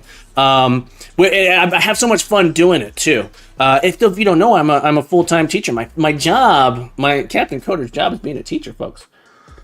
Sorry, that break was a little bit long. Let's do some stretches, then we're gonna hop back in, folks. We're gonna hop back in. So stand on up. The Captain Coder's gonna ask you to stand up. Will you, if you want to teach the captain something, will you attend the lesson for free? If you want to teach the captain something, I don't. Are you asking me? Who are you asking, Thindle? Duke of Soft, welcome back to the stream. How you been, buddy? I'm glad you're here. Folks, get on up. We're going to take care of ourselves. Look, the captain loves you, which means you should love you. And if you love you, you got to take care of yourself. Pay attention. One of the ways you can take care of yourself is taking care of that body by getting up and stretching. Come on. Come on. Stand on up, everybody. I see you out there not standing. Get on up with the captain. We're going to do some stretches, folks. Get those arms up above you on the sides. Feet shoulder width. Part 2 spoof. Congratulations on part 2. Not bad. Not bad. Arms up at the side. We're going to rotate. Back and forth. Nice. Back and forth. Spoof. Congratulations on your solution. Nice and slow. We're stretching. This is sort of a trunk twist. Lower back twist here. Go until you feel a little bit of tension. Then you stop. And you just go back and forth. Getting that nice, easy stretch in there on your lower back here. Get that nice trunk twist. More master. My bones start to make some noises. It's okay if the bones are making noises as long as it's not hurting. If it's hurting, stop. But it's okay if I often get a little crickety crackety as I go here.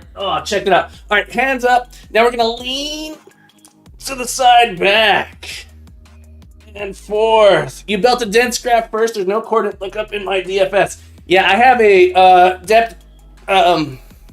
I have a dense graph, but the nodes are just the positions. They're just, that feels good. That feels good. Yeah, nice and stretch, going back and forth here.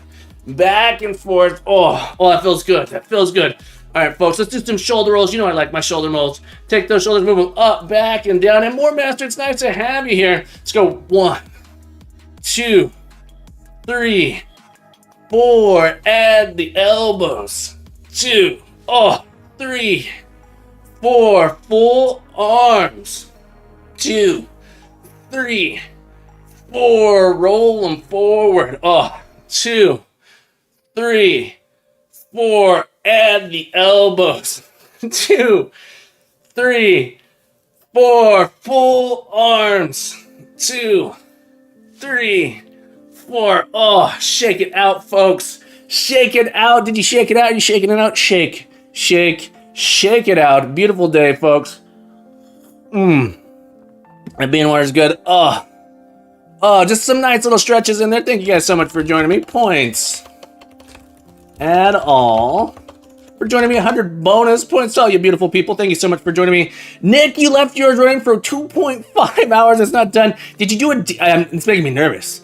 Did you do a graph reduction, or are you trying to run it directly on the original graph? Are you running on the original graph, or did you do a reduction? I was realizing on my break, while I was making coffee, I was like, I should just toss this into GraphViz to see what it looks like, and that'll be easier to verify. So if we run into trouble here, that's what I'm going to do. I'm going to toss it into GraphViz. What I want to do is essentially find, given my graph, I want to run a search on it that finds all of my paths, all possible paths from start to end. So we're going to find all paths from start to end. And then we find the maximum. And I don't think it'll be too bad because, we've reduced it. It's going to be bad. No matter what, it's going to be bad. Here, let's take a look. public void test or validate nodes here. We're gonna do a validate nodes. And so our sample input, do this sample input grid, sample grid, sample grid. Nick says, I only had 90 minutes a day. First read part 2 of day 22, then start on day 23. Gotcha. Go hard mode, go into MATLAB. MATLAB, I'm sure people are doing it in MATLAB. I'm sure there are. Sample graph. Sample graph dot nodes dot count dot should be how many intersections we have. Part of me just wants to come in here and get my number 1. All right, so we got 1, 2. Oh, this one's small. 3, 4, 5, 6, 7. So we have 7 nodes. And I think I'm going to puzzle grid, puzzle graph.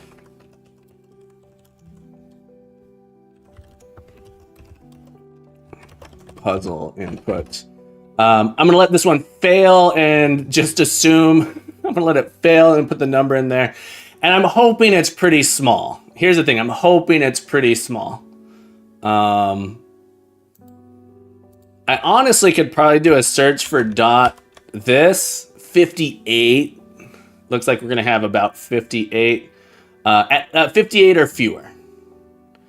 Yuck. All right.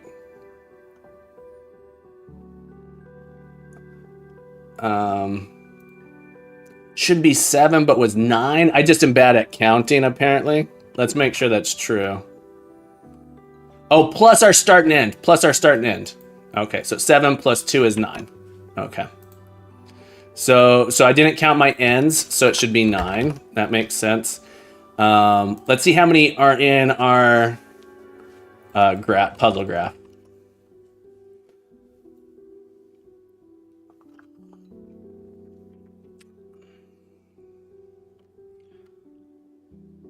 Changing from a vector of node pointers to a vector of bool. Interesting. That's kind of interesting to me. So we have, oh, that's not bad. 36. Are we sure we only have 36?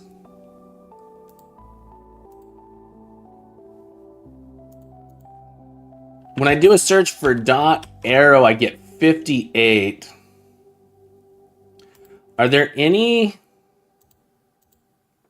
It's okay. I need to do a search for. If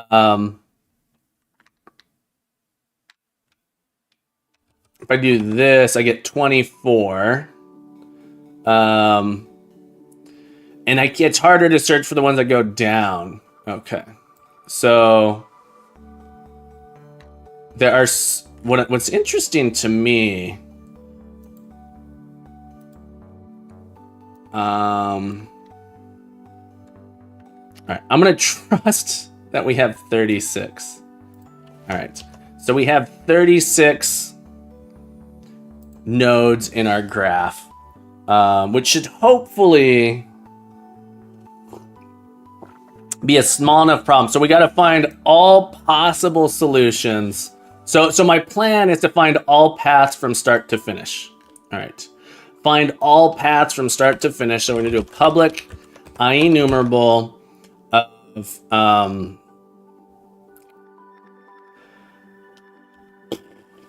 longs. I should probably return the actual path so I can validate it here, but we're going to try this. All path links. Okay. So we're going to calculate all the path links from our start to end. And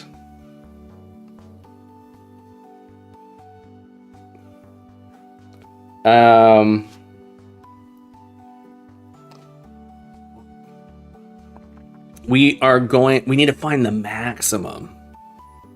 So we actually have to find all paths here from, I don't know that we actually have to find all paths. I'm pretty sure we have to find all paths from start to end, and then we're gonna find the maximum of that.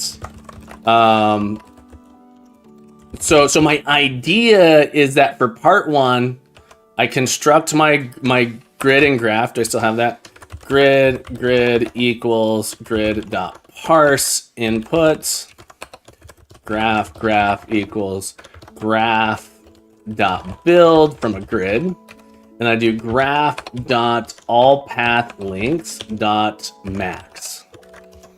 This is what I think. If I can find all of the paths, all paths from start to end, and have my maximum of that, we could do it. So let me see if I can do this algorithm from memory, and then I might look up. If this fails, I might go look at an algorithm that says find all the paths from a start to an end. But I think I can do it essentially as a depth first search. So I go from my start, I go to a path, and then I go every direction. If I reach the end, I'm gonna do a yield return. I need to make sure, so the tricky part here is I need my set of visited, when I'm doing a stack, if I'm doing a depth first search, when I pop back up, my set of visited nodes, my set of paths I've taken needs to pop back up with me. Same with if I do a breadth first search, it's the same thing. It's like my enqueued things here. So let's do a depth first search, hash set of position visited here. So we start out with a I need to keep track of my start public position, start public position, and like this as well. It's gonna be my start. And we need to initialize our start is equal to our grid.start, end is equal to grid.end. Okay. So we go to our start. Our steps needs to have, here's what's interesting with this visited. I think we need to make copies of this as we go. So this visited needs to be included in the path that we're already on. If I remember correctly, it has to be included in the path that we're already on. Actually, this isn't true because we're directed. We have a directed graph, so it doesn't matter. For part two, it's going to matter because we're not directed. Okay, because we're directed, we can do, it's a little bit easier. Because we are a directed graph,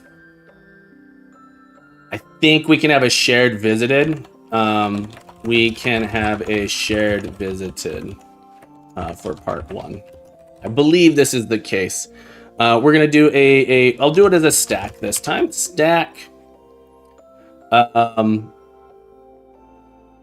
of Trooper Tugger, thank you for the cloud of disapproval. Are you disapproving of using a stack, or are you just playing around with the cloud commands? That's hilarious. Position to visit. It's a cloud of disapproval, yeah. Thank you for the nice. Seems good. Equals a new stack. To visit dot push start. Right, so we're gonna push our start here, and because we'll never go back to the same node twice because we're directed acyclic. We're directed. Are we an acyclic graph? Did we determine that we are in an acyclic graph? Yeah, because everything in mine goes down and to the right. Everything in mine goes down and to the right. So I know directed acyclic graph. For part 1, we can have a shared visited here. Part 1 is a DAG, yeah. So part 2 is not going to be a DAG. So I can be a little bit lazier on this one.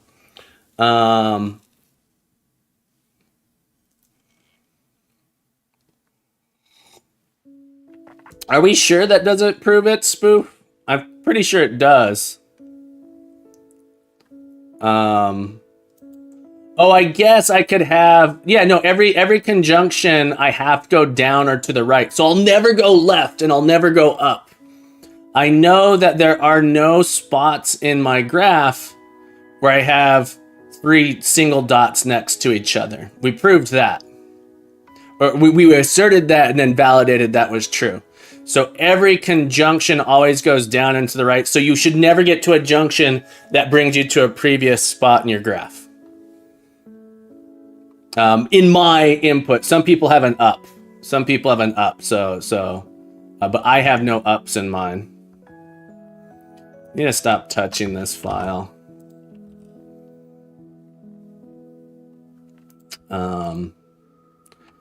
Well, to visit dot try pop out. Do I need to keep my lengths in my I think I need to keep my distances here. Position. Long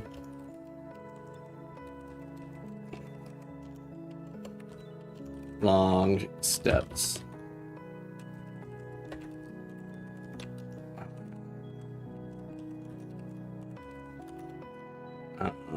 Current try pop question mark? It doesn't like this.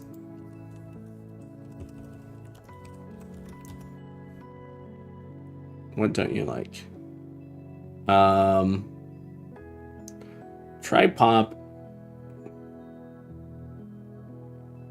Oh, it's telling me I have to put the word steps here. Oh, it's a long. It's a long.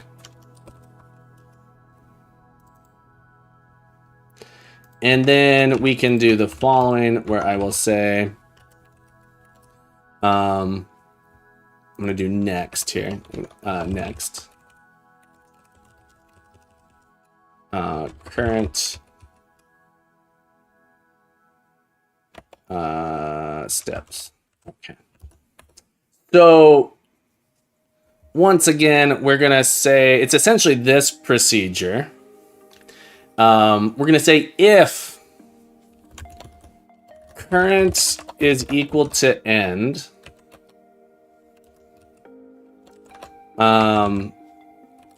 yield return steps. So rather than just exiting, we have reached the end once, we yield return, and then we continue. We say, okay, we don't need to do any more work from the end.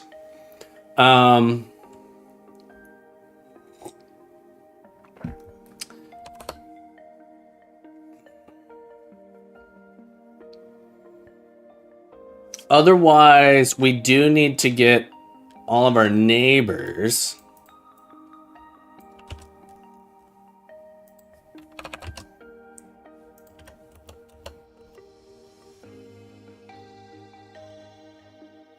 Which isn't quite this now. Our neighbors happen to be edges of current.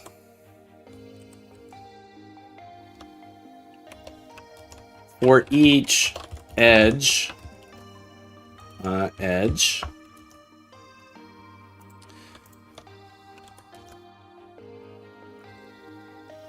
I am slow though, Tuber Tugger. I am still on part 1. It sounds like part 1 can be solved a little bit more brute force than I'm doing. So it's possible. I always am slow on these. So I'm not like rushing through to do it fast. I really do take my time quite a bit. I think a lot of people can do part 1 faster than I do.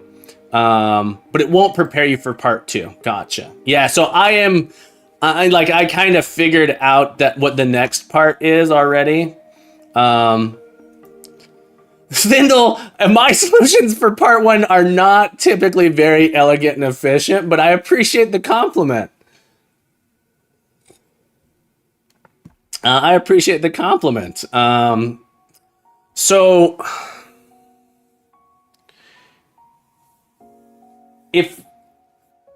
here's the thing that's tricky here is I want to find all of the paths.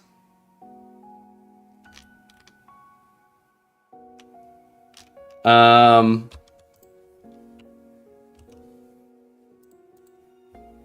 think this is still true. If we have visited... No.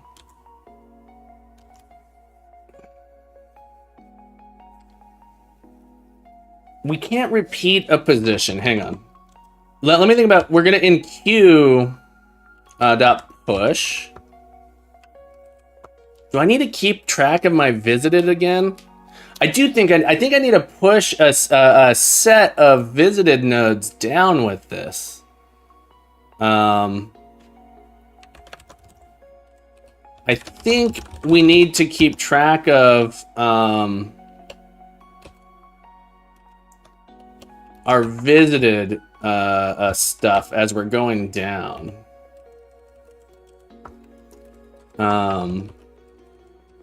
So our visited is propagated with us.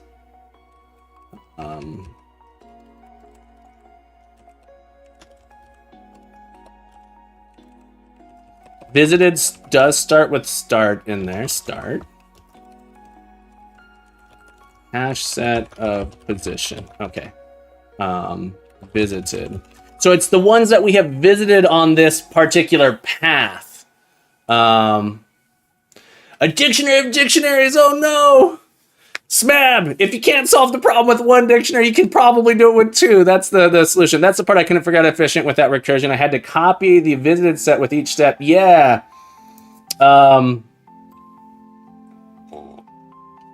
We need all of these things going down with it to be able to do this part here. That says if we've already visited this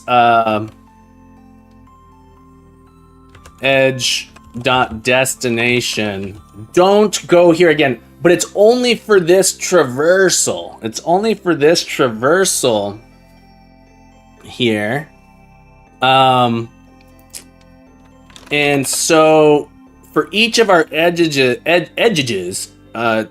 to visit our next, let me just do this. If you do it, it becomes way easier. If you do it recursively, it comes way easier. I don't quite understand how. I'm doing it with a stack. I'm doing it with a stack anyway, Spoof. Though if you don't condense graph, you might overflow the stack. I would still have to be modifying that. Because if we did it using an explicit stack, I wouldn't have to push this in. All I would do is I could have a global stack that when I come out, I just pop things out of it, right? So it's like I could like keep track. When I pop out, I say, okay, what do I remove from this? Okay, I see. Yeah, Spoof, you could do that since I condensed the graph. Okay, maybe we should do it that way. I'm gonna keep going this way for now. Yeah, exactly. At the end, when we go down, we add it. When we're out, we remove it. But I'm gonna have to make copies of it here. That's really interesting. It was a pretty cold pocket by the end there. Finished your hot pocket. I gotta get your stuff it. It's also possible to do it like that with a manual stack, but it's uglier. Yeah. So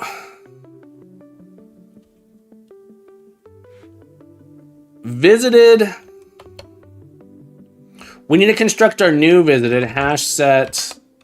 I'm gonna do it this way for now. New visited, because these are small. These are like I know that I have 36 nodes at most. So constructing this, the O of time should be relatively fast for building these up.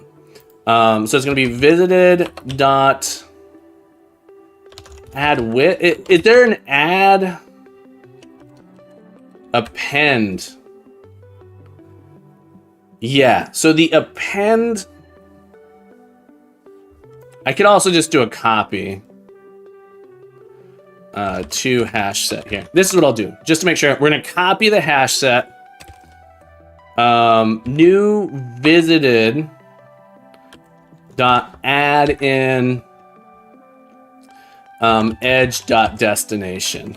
So we've now visited this thing here. It's the new visited. Long new steps is equal to steps plus edge dot length. And the new source is the position. Position new source is current. Okay, so then we should be able to do to visit dot push. We might rewrite this as recursion, using recursion. New source.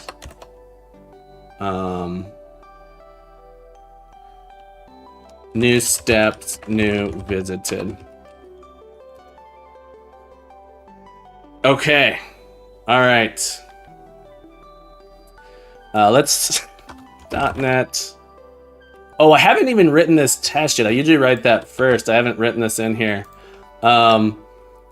Fact public void test sample input part 1. I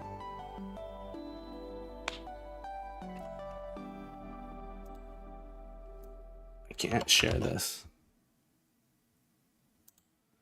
Trooper Duggar wants to know, what is Captain Coder's personal life like? Board games and teaching components. Is that all he does? I don't believe it. I play guitar. I do a bunch of things. Gian Lumele, welcome back. How you doing, buddy?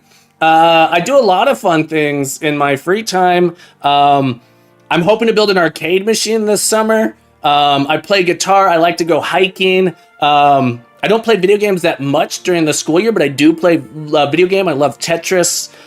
Board games, obviously. Redbird, welcome back to the stream. How you doing, my friend? But Gian, how do I pronounce that name? How would you, Lumele? I think you told me once, but I always forget. Gian, it's nice to have you back. All right, so we're gonna do play some guitar for us. Part 1. Last time I tried to play guitar on stream, it was horrific. But maybe we can do that. Should be 94. And they do give us this thing that we can verify, which is interesting. We could verify that we find all of them. I'm Action AI. Nick, I could play. Do I have my guitar in here? I might go in the other room. I should make it. Maybe I'll make it a redeem. I just am rusty at guitar, so it's a little bit. To me, it's a little bit embarrassing. I get a little bit embarrassed when I play guitar because it's not up to the level that I want. But I teach music too. I'm a music teacher. Sequence contains no elements. That's not good. On line 37. All paths. I have a yield break there at the end. I don't think that's it.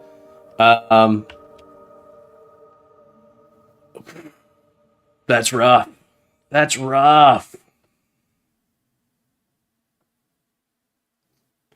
I always wonder these days. Yeah, I've seen some Twitch streams where it's like two AIs having a conversation with each other, which is always interesting, and then they like read the chat. The AIs read the chat and like get discussion topics, and it's like two AIs with interesting with personalities talking to each other. That's kind of a cool thing there. Current is equal to end.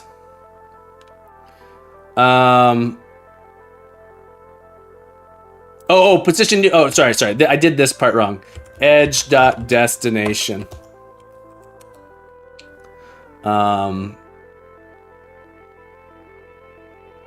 Was 74.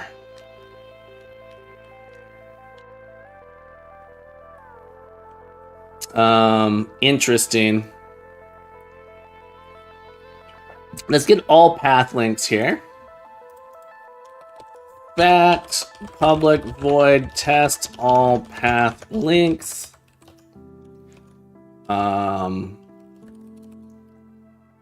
Yeah, Smab, I noticed that one's the shortest one. So my guess is my new visited is broken. I must not be propagating this properly because I'm finding just it, but we'll find out here. I should be taking the maximum of all of these, but we're gonna do this real quick. Graph.parse. I'm gonna add a little helper here. J23.sample input. I'm gonna add a little helper to our graph. Public static graph parse string input is equal to build of grid.parse input. Dot all path links. Long array links.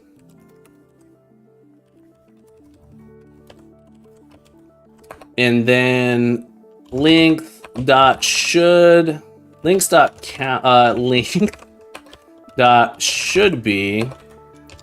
We should have, it says there are 1, 2, 3, 4, 5, 6 possible solutions. Links dot should be subset of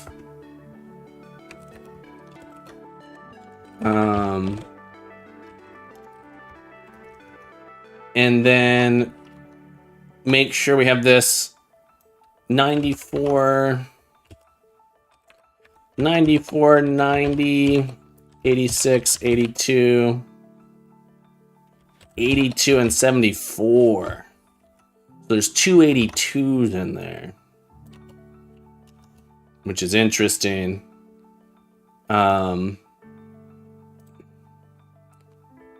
So we can we'll be able to see what it is here when this test fails, or something if it doesn't fail. I'm hoping this test fails. If it doesn't fail, I'll be a little bit sad. Okay. We only found one. Okay. So edge destination.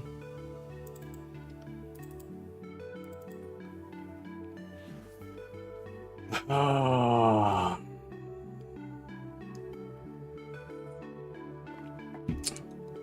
I must not.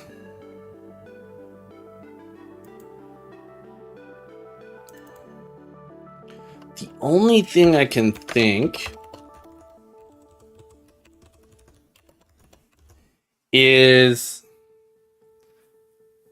at a glance, I'm finding the shortest. I'm finding the shortest path, which makes me think I'm not in queuing.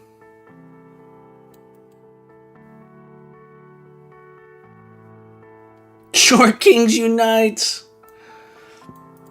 New source, new steps, new visited.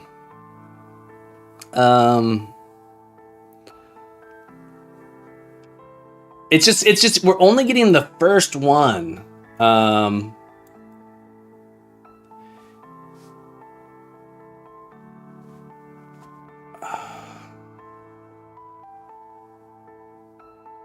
Let's do a quick debug here. Quick is it? Let's see if we can eyeball the problem right away. Quick debug is not. It's not going to be. The graph is small. The graph is small. Maybe we can visualize it easily here as we're going. I have my remarkable. I'm not going to show it. Or I guess I could show it, but I'm working on my remarkable here while I step through this to track this information as we go. Or I'm hoping my Remarkable might be dead. It says it's restarting. We're gonna see if we can eyeball. I might need just a regular piece of paper. Step over, step over. So I'm gonna pop this out. We should be at our start position.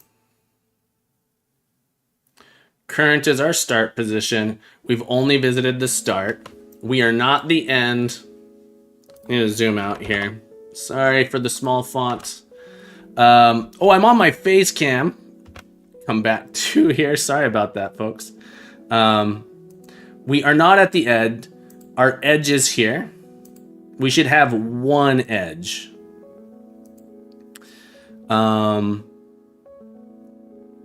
Visited. All right, my Remarkable started. So I can use it now. Hang on. So I have one path from the start. So I have my start edge here is 0,1. And I should have one edge here that I'm going out of. Edge length 15. So I have one edge that I'm coming out of here. That is going to 5,3 with a length of 15.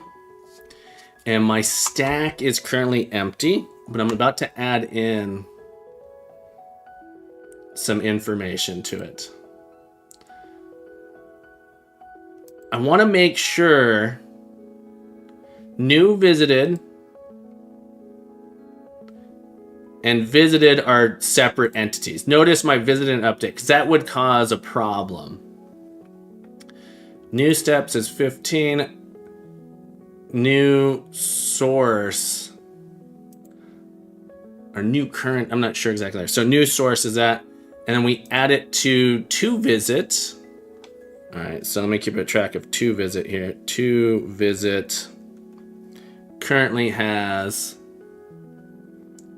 5,3, 15, and it should have 2 nodes in it. 0, 5, 0, 1, 5, 3. Okay. I'm slow at debugging here. All right, so we're gonna should be no more edges, and we come back to the top. All right, so we're done with that. We pop this guy off the top. Here, popped.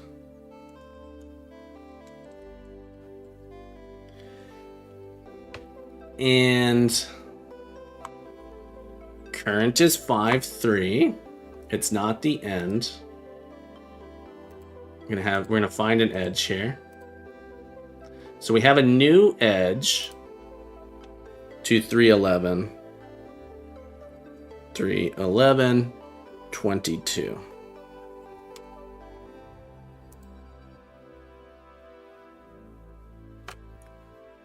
Visited is the correct thing here.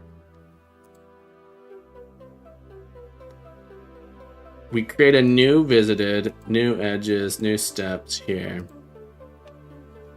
So this is going on as 311, 37. And we now have, I'm going to label these on my, I'm writing down the labels on my A, B, C, and over here.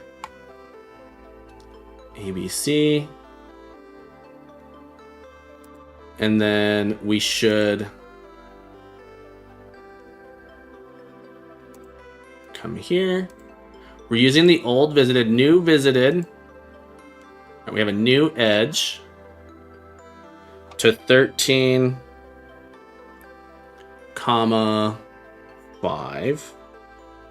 I'm gonna label this one D. To visit still has 1 on it, has 22.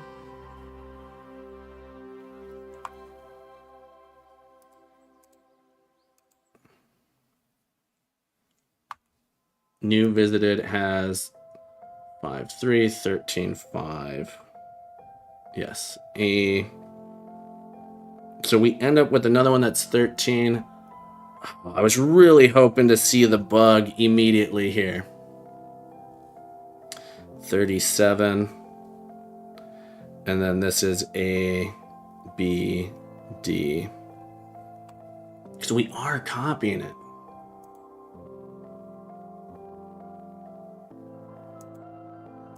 We're out of edges. Now we are working on 13. Yeah, so we've crossed that one off our list. Oh. 0, 1, 5, 3, 13, 5. I don't see a bug. All right, let's keep.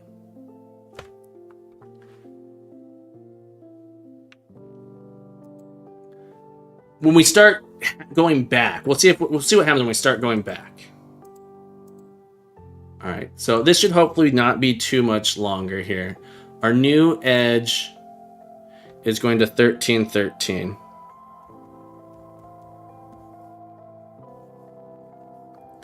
And has 12 length. I'm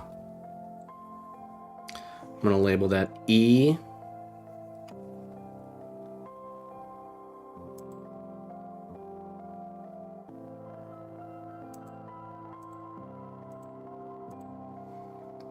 And we're going to push this on as 13, 13, 49, A, B, D, and E.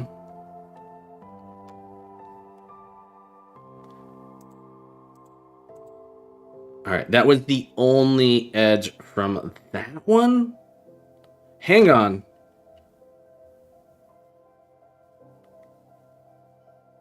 Is 13, 13 our end? Hang on, look at this here. So in this case, I went here, here. Here. Because I can't go up. Okay, so that's correct. That's correct. Okay. Step up to the top. We're going to pop this guy off. The edges here.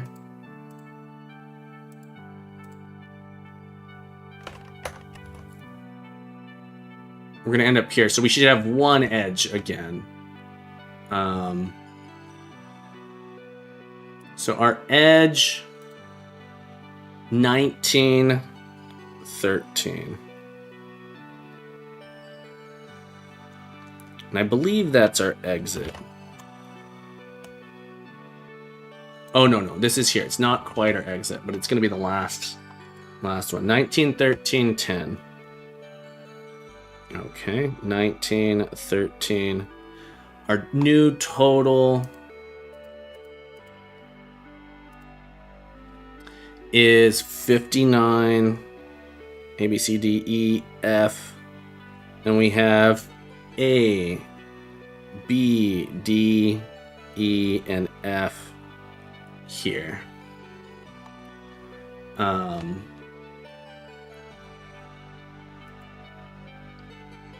Getting pushed on. All right, so now from here, we're gonna pop that off. And 1913 is not the end. We should have one edge from here. This is this one here going down. And the new edge goes to 1919. Put that over here. 1919. EFG. This is going to be the end here. We popped this off. We're now pushing 1919 with a total of 69. Because we haven't moved there yet. This is interesting. This is interesting. What have I... Let's keep going here. My brain, I think I have something off. A, B, D, E, F, and G. So our new visitor has 6. 1, 2, 3, 4, 5, 6. Yes. Should be the only one here. And... here's what's going on. Here's my bug. I'm not including the steps to the very last position. Oh, am I wrong? Maybe I am.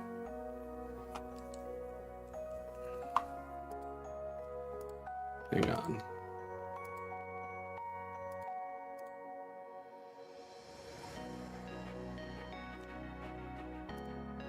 Okay, I'm wrong. There's one more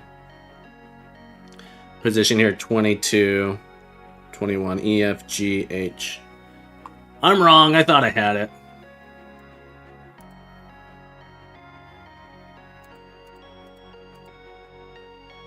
This one is 74. Okay, so now we have 22, 21, 74. This is our end node.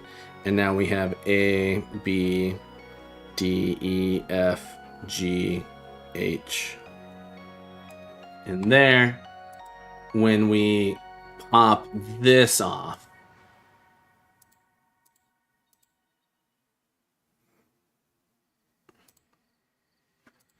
we return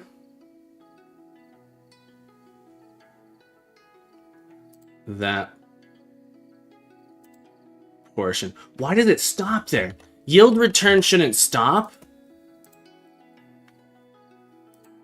Why is it exiting here?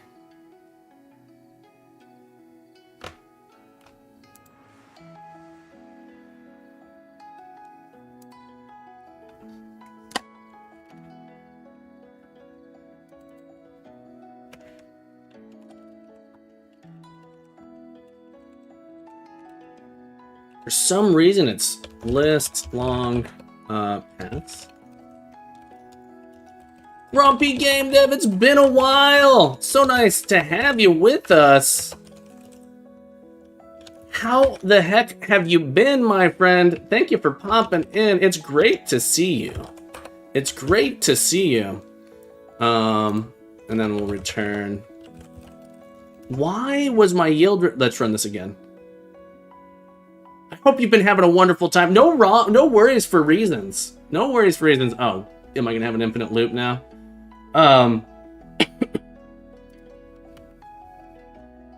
Still one. I'm so confused. I'm so confused.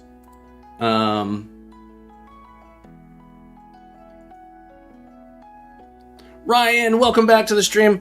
Whatever reasons you have, I hope you're having a beautiful day, Grumpy. Thank you so much for giving a shout out to the Grumpy Game Dev. Folks, you guys don't know the Grumpy Game Dev, incredible programmer extraordinaire, doing all kinds of amazing stuff. We often have a collab stream. I don't know if we're going to have one next month. We didn't have one this month. That's okay. That's okay. We'll find out. But Grumpy, I hope you're having a beautiful day. It's so nice to see you, my friend.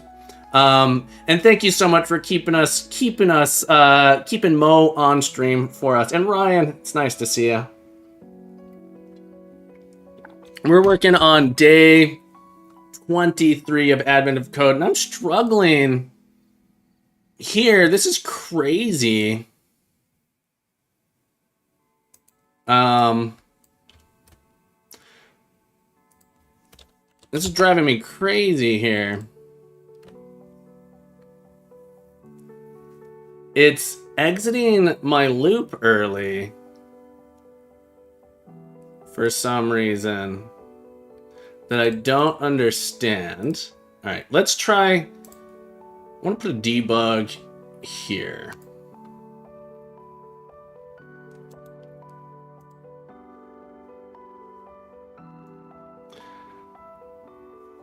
Yeah, I'm sure. I'm sorry to hear that. You just gotta get it pick better. All right. to visit our stack. Oh, is our stack not getting at all the pushes it needs? No, there should still be one thing left in our stack. Okay. All right. So 2 visits still has some stuff in it. All right. So this is the one. This one's okay.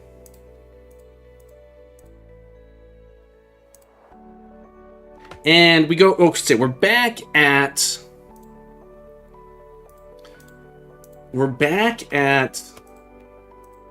and that's okay. We're back at 311, which should be C. Okay, should be C. We should have A, B, C in our edges. A, B, C here. Our current position is 311. Okay.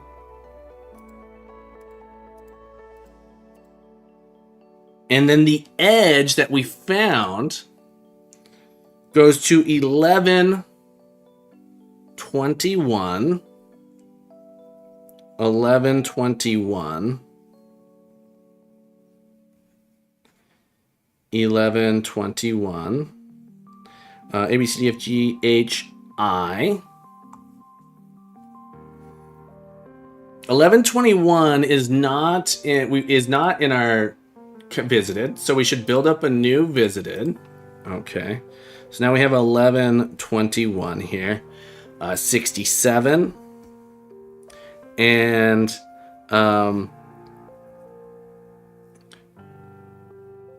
it's interesting. Why don't we have more? I think something's gone wrong here. All right, let's step through this one more time. We are not adding all of our edges properly. I'm gonna put a break here. Oh.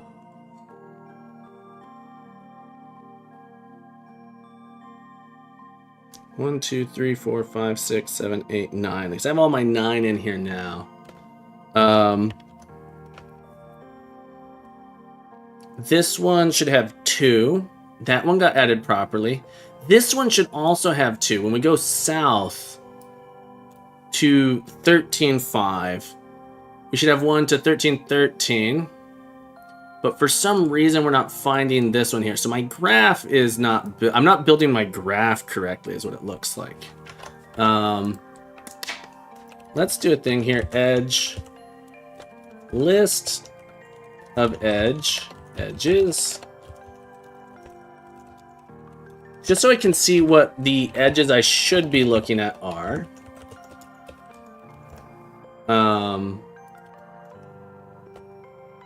It's frustrating.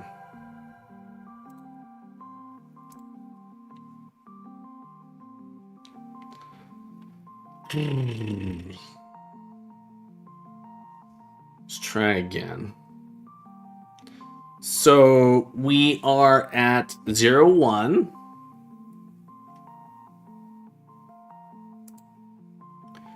Our edges from 0, 1 is exactly 1.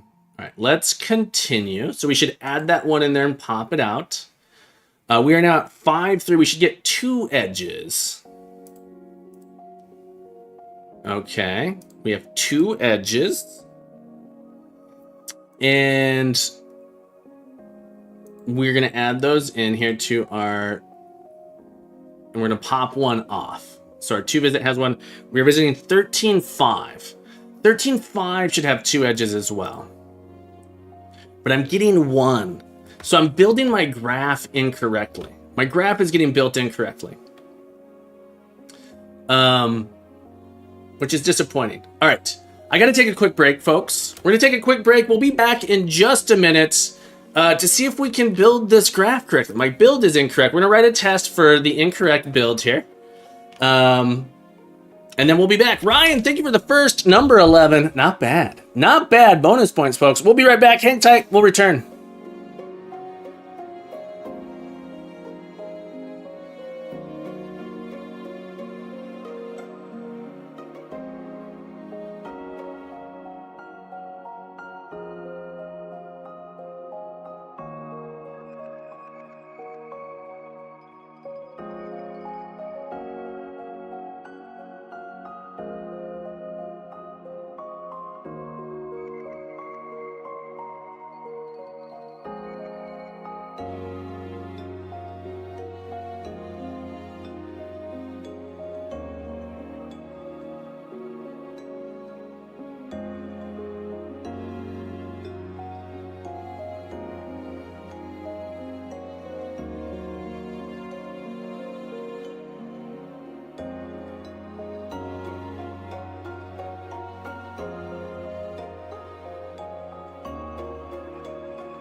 All right, sorry about that. We're back. We're gonna switch to sitting mode. You're gonna see Captain Coder sit.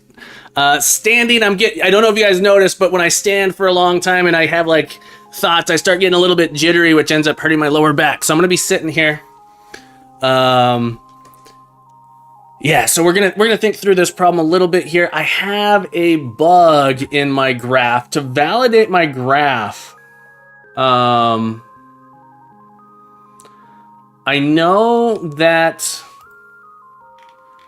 my graph here, the graph of edges I'm running into an issue on this one here, which happens to be 13.5. I'm getting really close. I have a bug in my 13.5 here.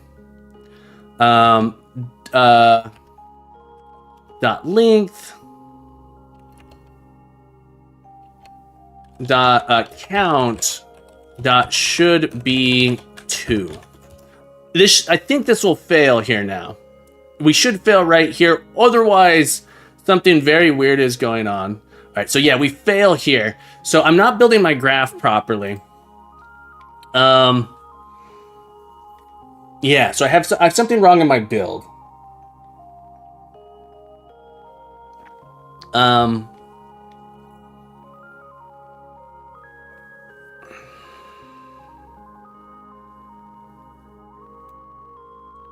Market is visited. What's something going on maybe with my east, west, south. Let's come in here. We're gonna test here. When we have reached 13.5, I need to look at what happens here. I'm gonna debug here. I should have put this here. Let's see if I can switch it. All right, we're gonna turn that one off. Continue. I'm looking specifically. Let's add in on our position. Let's go to our AOC helpers.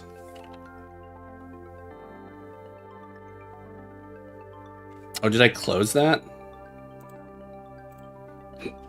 In our position, I want to add in debug display is row column. Make it a little bit easier for us to look at here. Yeah, I'm getting close, Mab. I think once I have this, the second part is going to be relatively simple too, because I just say, I'm just going to do a replace on the initial input with where we replace these with dots, and I think we'll have a solution. It might be slow, but I think we'll have a solution. Yeah, Piyush.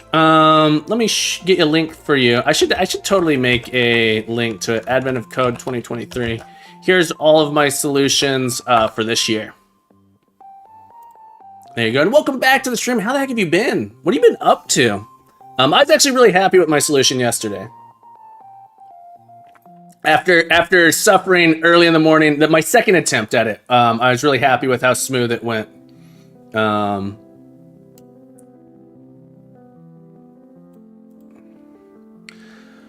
So I spent 4 hours going down the wrong path, and being really tired, and then I took a nap, and then I think I finished in about 2 hours, part 1 and part 2. Part 1, I had a, because I did part 1 in a way that made part 2 more feasible. After I did part 1, part 2 was like 1 line of code. So like 2 hours. So after I took a nap, I started fresh. Here's the thing. I started fresh and I did it the way I originally envisioned. On stream, I said, oh, I could do it this way, but I decided not to. I said, let's go ahead and brute force it, and then that ended up not working well for me. So, and I was exhausted. Anyway, I will say a 4 hour of a completely failed attempt, then started fresh with 2 hours. I couldn't do it, and I went back to my React code to feel good. If you want me to walk you through my solution, let me know. I'm happy to talk about it because I thought it was a really fun one. Thanks for the cloud, Ryan. All right. Day 23. I'm debugging this. We have a bug in our build graph here. And so I just want to make sure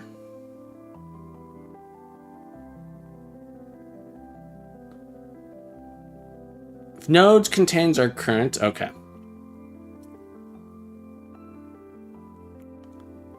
I want to continue until current is 13.5. I'm looking for 13.5. All right, so it might take us a while to get here. You know what I could do? I could add a little hack in here. If current is equal to new is new position 13.5 console.writeLine here. So I can stop us here when we get there. So let's do a debug, and I want to see what our neighbors are. All right, so we're at 13.5 here. We're at 13.5. So we're gonna add. This makes sense. We add this in as an edge. So what I care about are what are the two.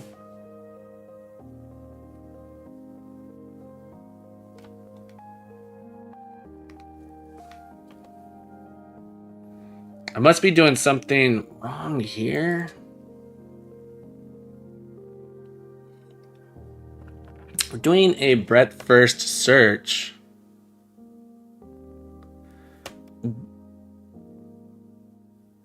How does it work?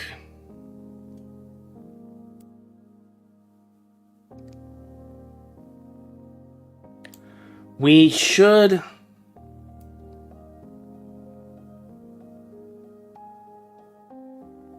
Oh, because this is the source node. All right, hang on. We should end up with two neighbors coming off.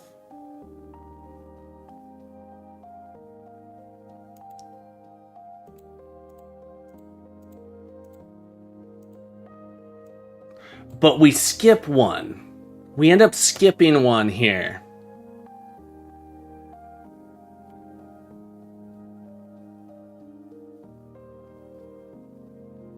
So we ended up skipping the one to the right. No, we skipped the one above. Why is above even an option?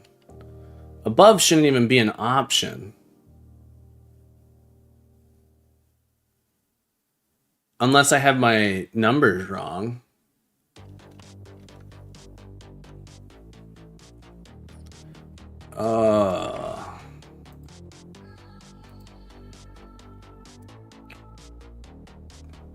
I guess above is an option because we can technically move into that.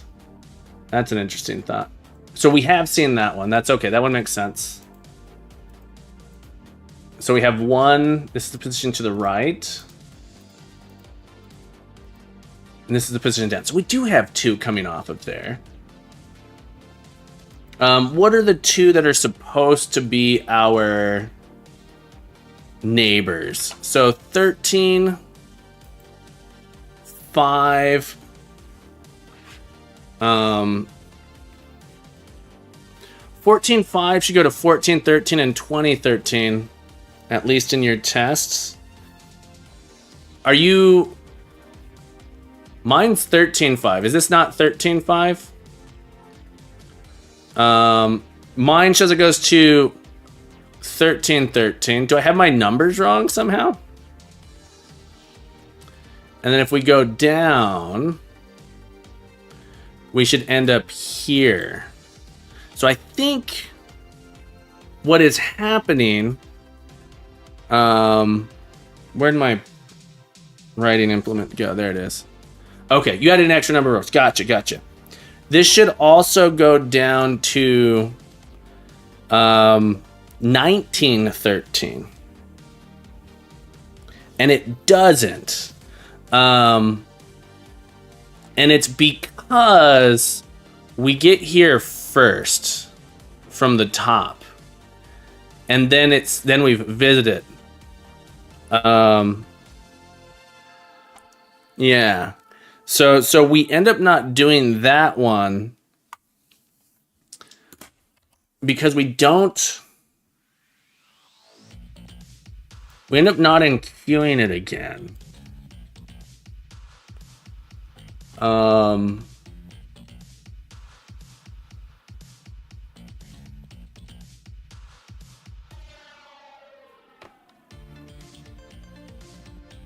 I think I still need to enqueue it.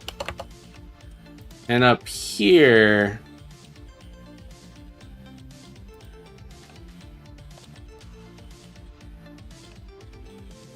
if we have, no. What's going on? What have I done wrong?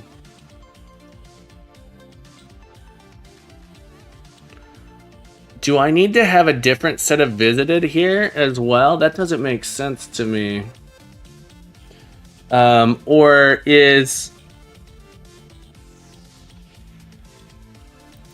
my visited actually the number of step?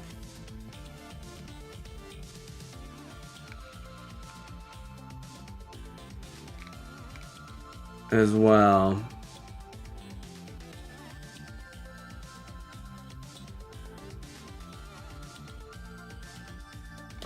I think my visited is a... Yeah, that's what I got. That's exactly right, G. That's what I got. My visited is like a position to position thing, which would be like our source.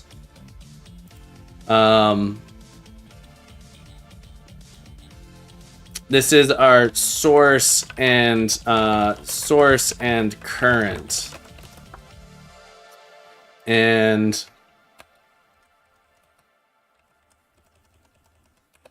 think we do start like this and grid start like that. And now our visited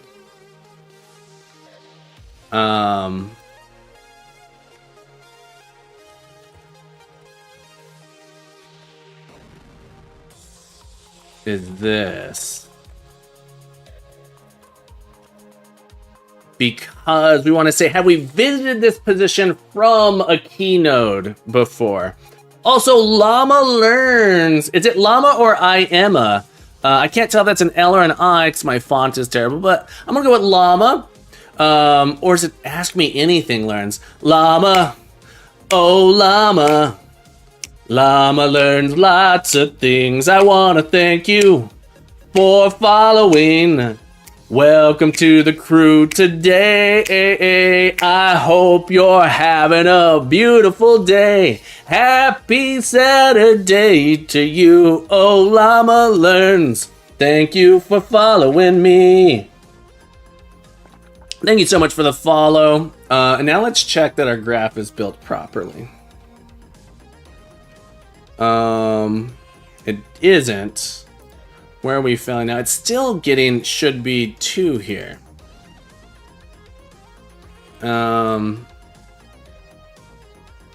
Which is extra interesting to me. So the node I care about is 1913 now. 1913 is our current. But yeah, if we've come to this node from on previous starts. This is one of our special nodes. If we have 1913, we should end up here twice. Let's do a debug test.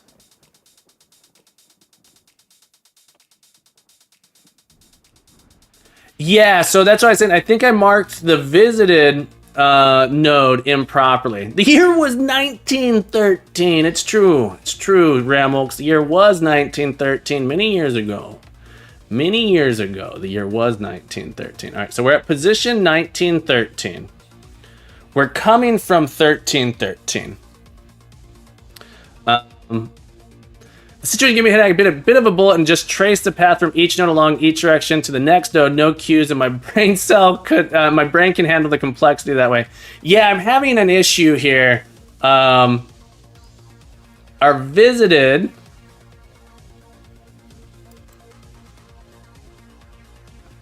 This is interesting because our visited here. All right, so we're at 1913.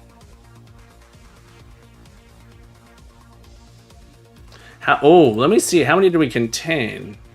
We contain 3. Okay, so now I'm doing something worse. Okay.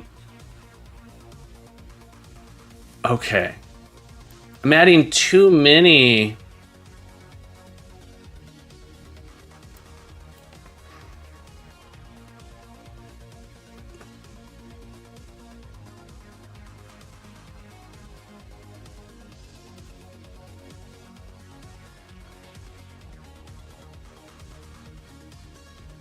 I'm adding too many now.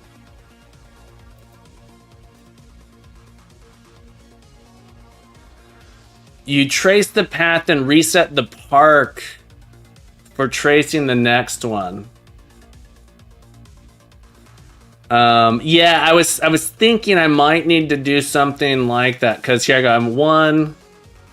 I should only end up here twice, but I'm end up 2, 3. I end up here 3 times now. 1, the last one, and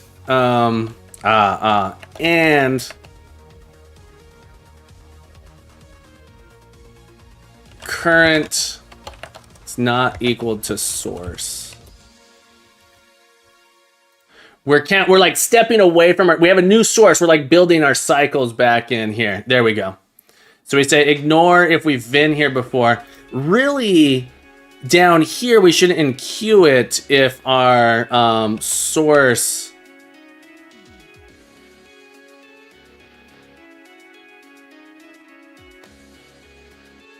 I think this is what will do it for us. There's something weird here where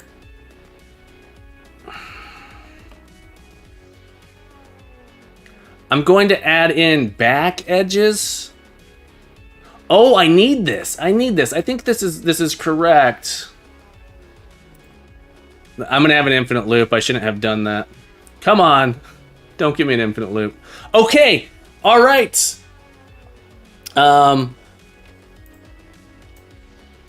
Here it is. We don't want to have a loop back to ourselves. So we in our edges, I was drawing an edge from myself to myself again. So what was happening here is I'd get to this node and it would say, oh, well, I can technically step forward, but that thing's going to step back, and I'd have this edge of length 1 down to me. All right. You think it's broken and it actually works? We'll find out. I don't think it is broken.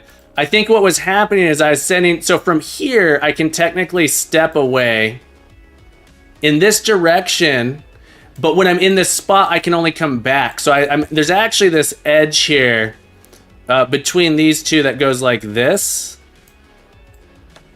And I basically I've hard-coded saying don't count things like that.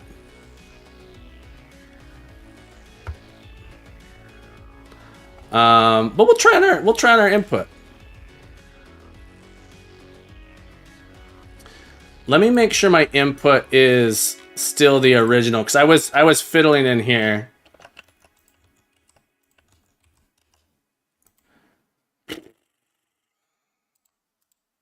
Let's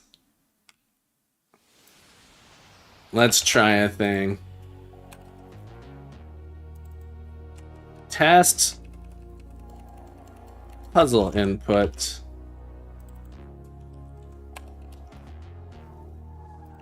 .NET test. Run it from my command line.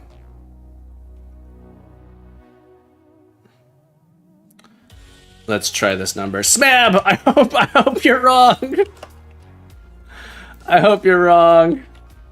I hope I have the correct answer here. Okay. All right, folks. Part 2. We're about to find out. We do have a gold star for part 1.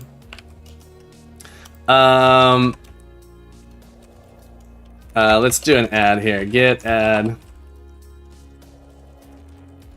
Chore, feat. Implement day 23, part 1. I can't believe we're on day 23. This is fun. Oh,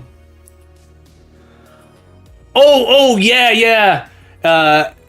Smab, gotcha. I would say you thought it was broken and in an infinite loop. Yeah, no, yeah, I did think that. You are correct. All right. Okay. Let's read part 2 so I actually know what it is and not just guess. Oh no, Trianko, that's the worst. All right, part 2. As you reach the trailhead, you realize the ground isn't as... Yeah, remember when I said it's probably isn't as slippery as you expected. You'll have no problem kind of slopes. Treat all slopes if they were normal paths. You still want to make sure you have the most scenic hike possible, so continue to ensure that you never step onto the same tile twice. What is the longest hike? Okay. So I think we still... My solution is... So we're going to do our input.replace any. Is there like a replace any? We're just going to replace all these like this. And see if we have... I know it's going to be slow. But we're going to see if we can let it run. I don't know how slow yet. All right. And then run part 1 on input. Let's write a test. You had a chocolate milk. That's what you were saying. I didn't quite. I thought you said you went on a walk and just had like a typo. You said you had a chalk and chocolate milk. I understand. I understand now.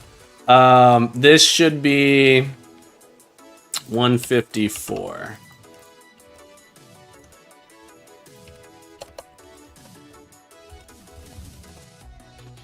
How do we do? Okay, I'm feeling pretty good. All right, folks, let's puzzle input.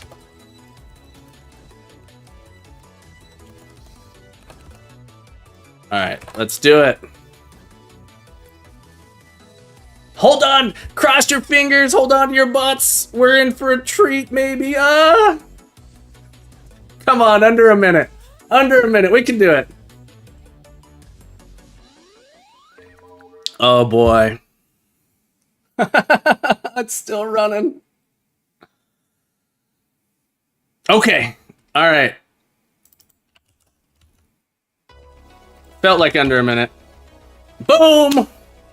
6502, baby. All right, folks. All right, folks. We done did it. That feels good. That feels good, Code Monk. Thank you so much for the stars, Map. Thank you for the stars. Points. Get add. Get status. Get commit. Feat. Implement. Let's get all the green check marks in here. Day 23, part 2. Yeah, I actually when I Trienko, when I started this puzzle, I actually didn't quite realize how useful. Look at this. Look at this. 2 days, folks. 2 days, and we gotta save Christmas. I actually initially didn't realize how great these were in here. And was gonna do a graph reduction anyway. But yeah, those really, really help. All right. 46 stars. Folks, we done had a good time. Thank you, Nick. Thank you, Nick. What a solution. All right, folks, we got this committed. Let's go up a directory here. I have some uncommitted stuff that I'm not sure. Git commit -m chore. Forgot to commit stuff. All right, we'll push that up. All right, everybody. I'm gonna wrap it up here. Try and enjoy my Saturday. I'm trying to get my home gym set up. Took a couple of minutes. Yeah, so I imagine even with it took a couple of minutes. Gee, did you do a graph reduction? Did you build out the graph here down to? Did you shrink the graph and it still took 2 minutes? Or did you just brute force it in general? I'm curious about that. Yeah, Ryan, thank you so much. But yeah, we're gonna get out of here. We'll find someone to raid here real quick. Saturday. Thanks, Ryan. All right, who's on? Jeff Irwin is fun. Sorry, I don't have a link. I need to set that command up. Let me get it for you, though. QLeet. QVLeet. Here's the link to that. Jeff Irwin. Let's see who's doing Advent of Code. Advent of Code. You're welcome. Thank you for hanging out. Folks, also, don't forget to share your solutions on the Discord. We love checking them out. We have a good time over there. Let's see if we can find some. But brute forcing 30 of 40 locations. Gotcha. Will do. All right, so we got Jeff Irwin. We did that the other day. Advent of Code in Elixir might be fun. I think this person wasn't talking last time I checked.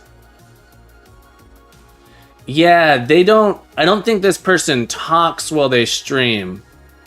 Oh, wait, I think I'm hearing him. Turn my music off so I can hear him.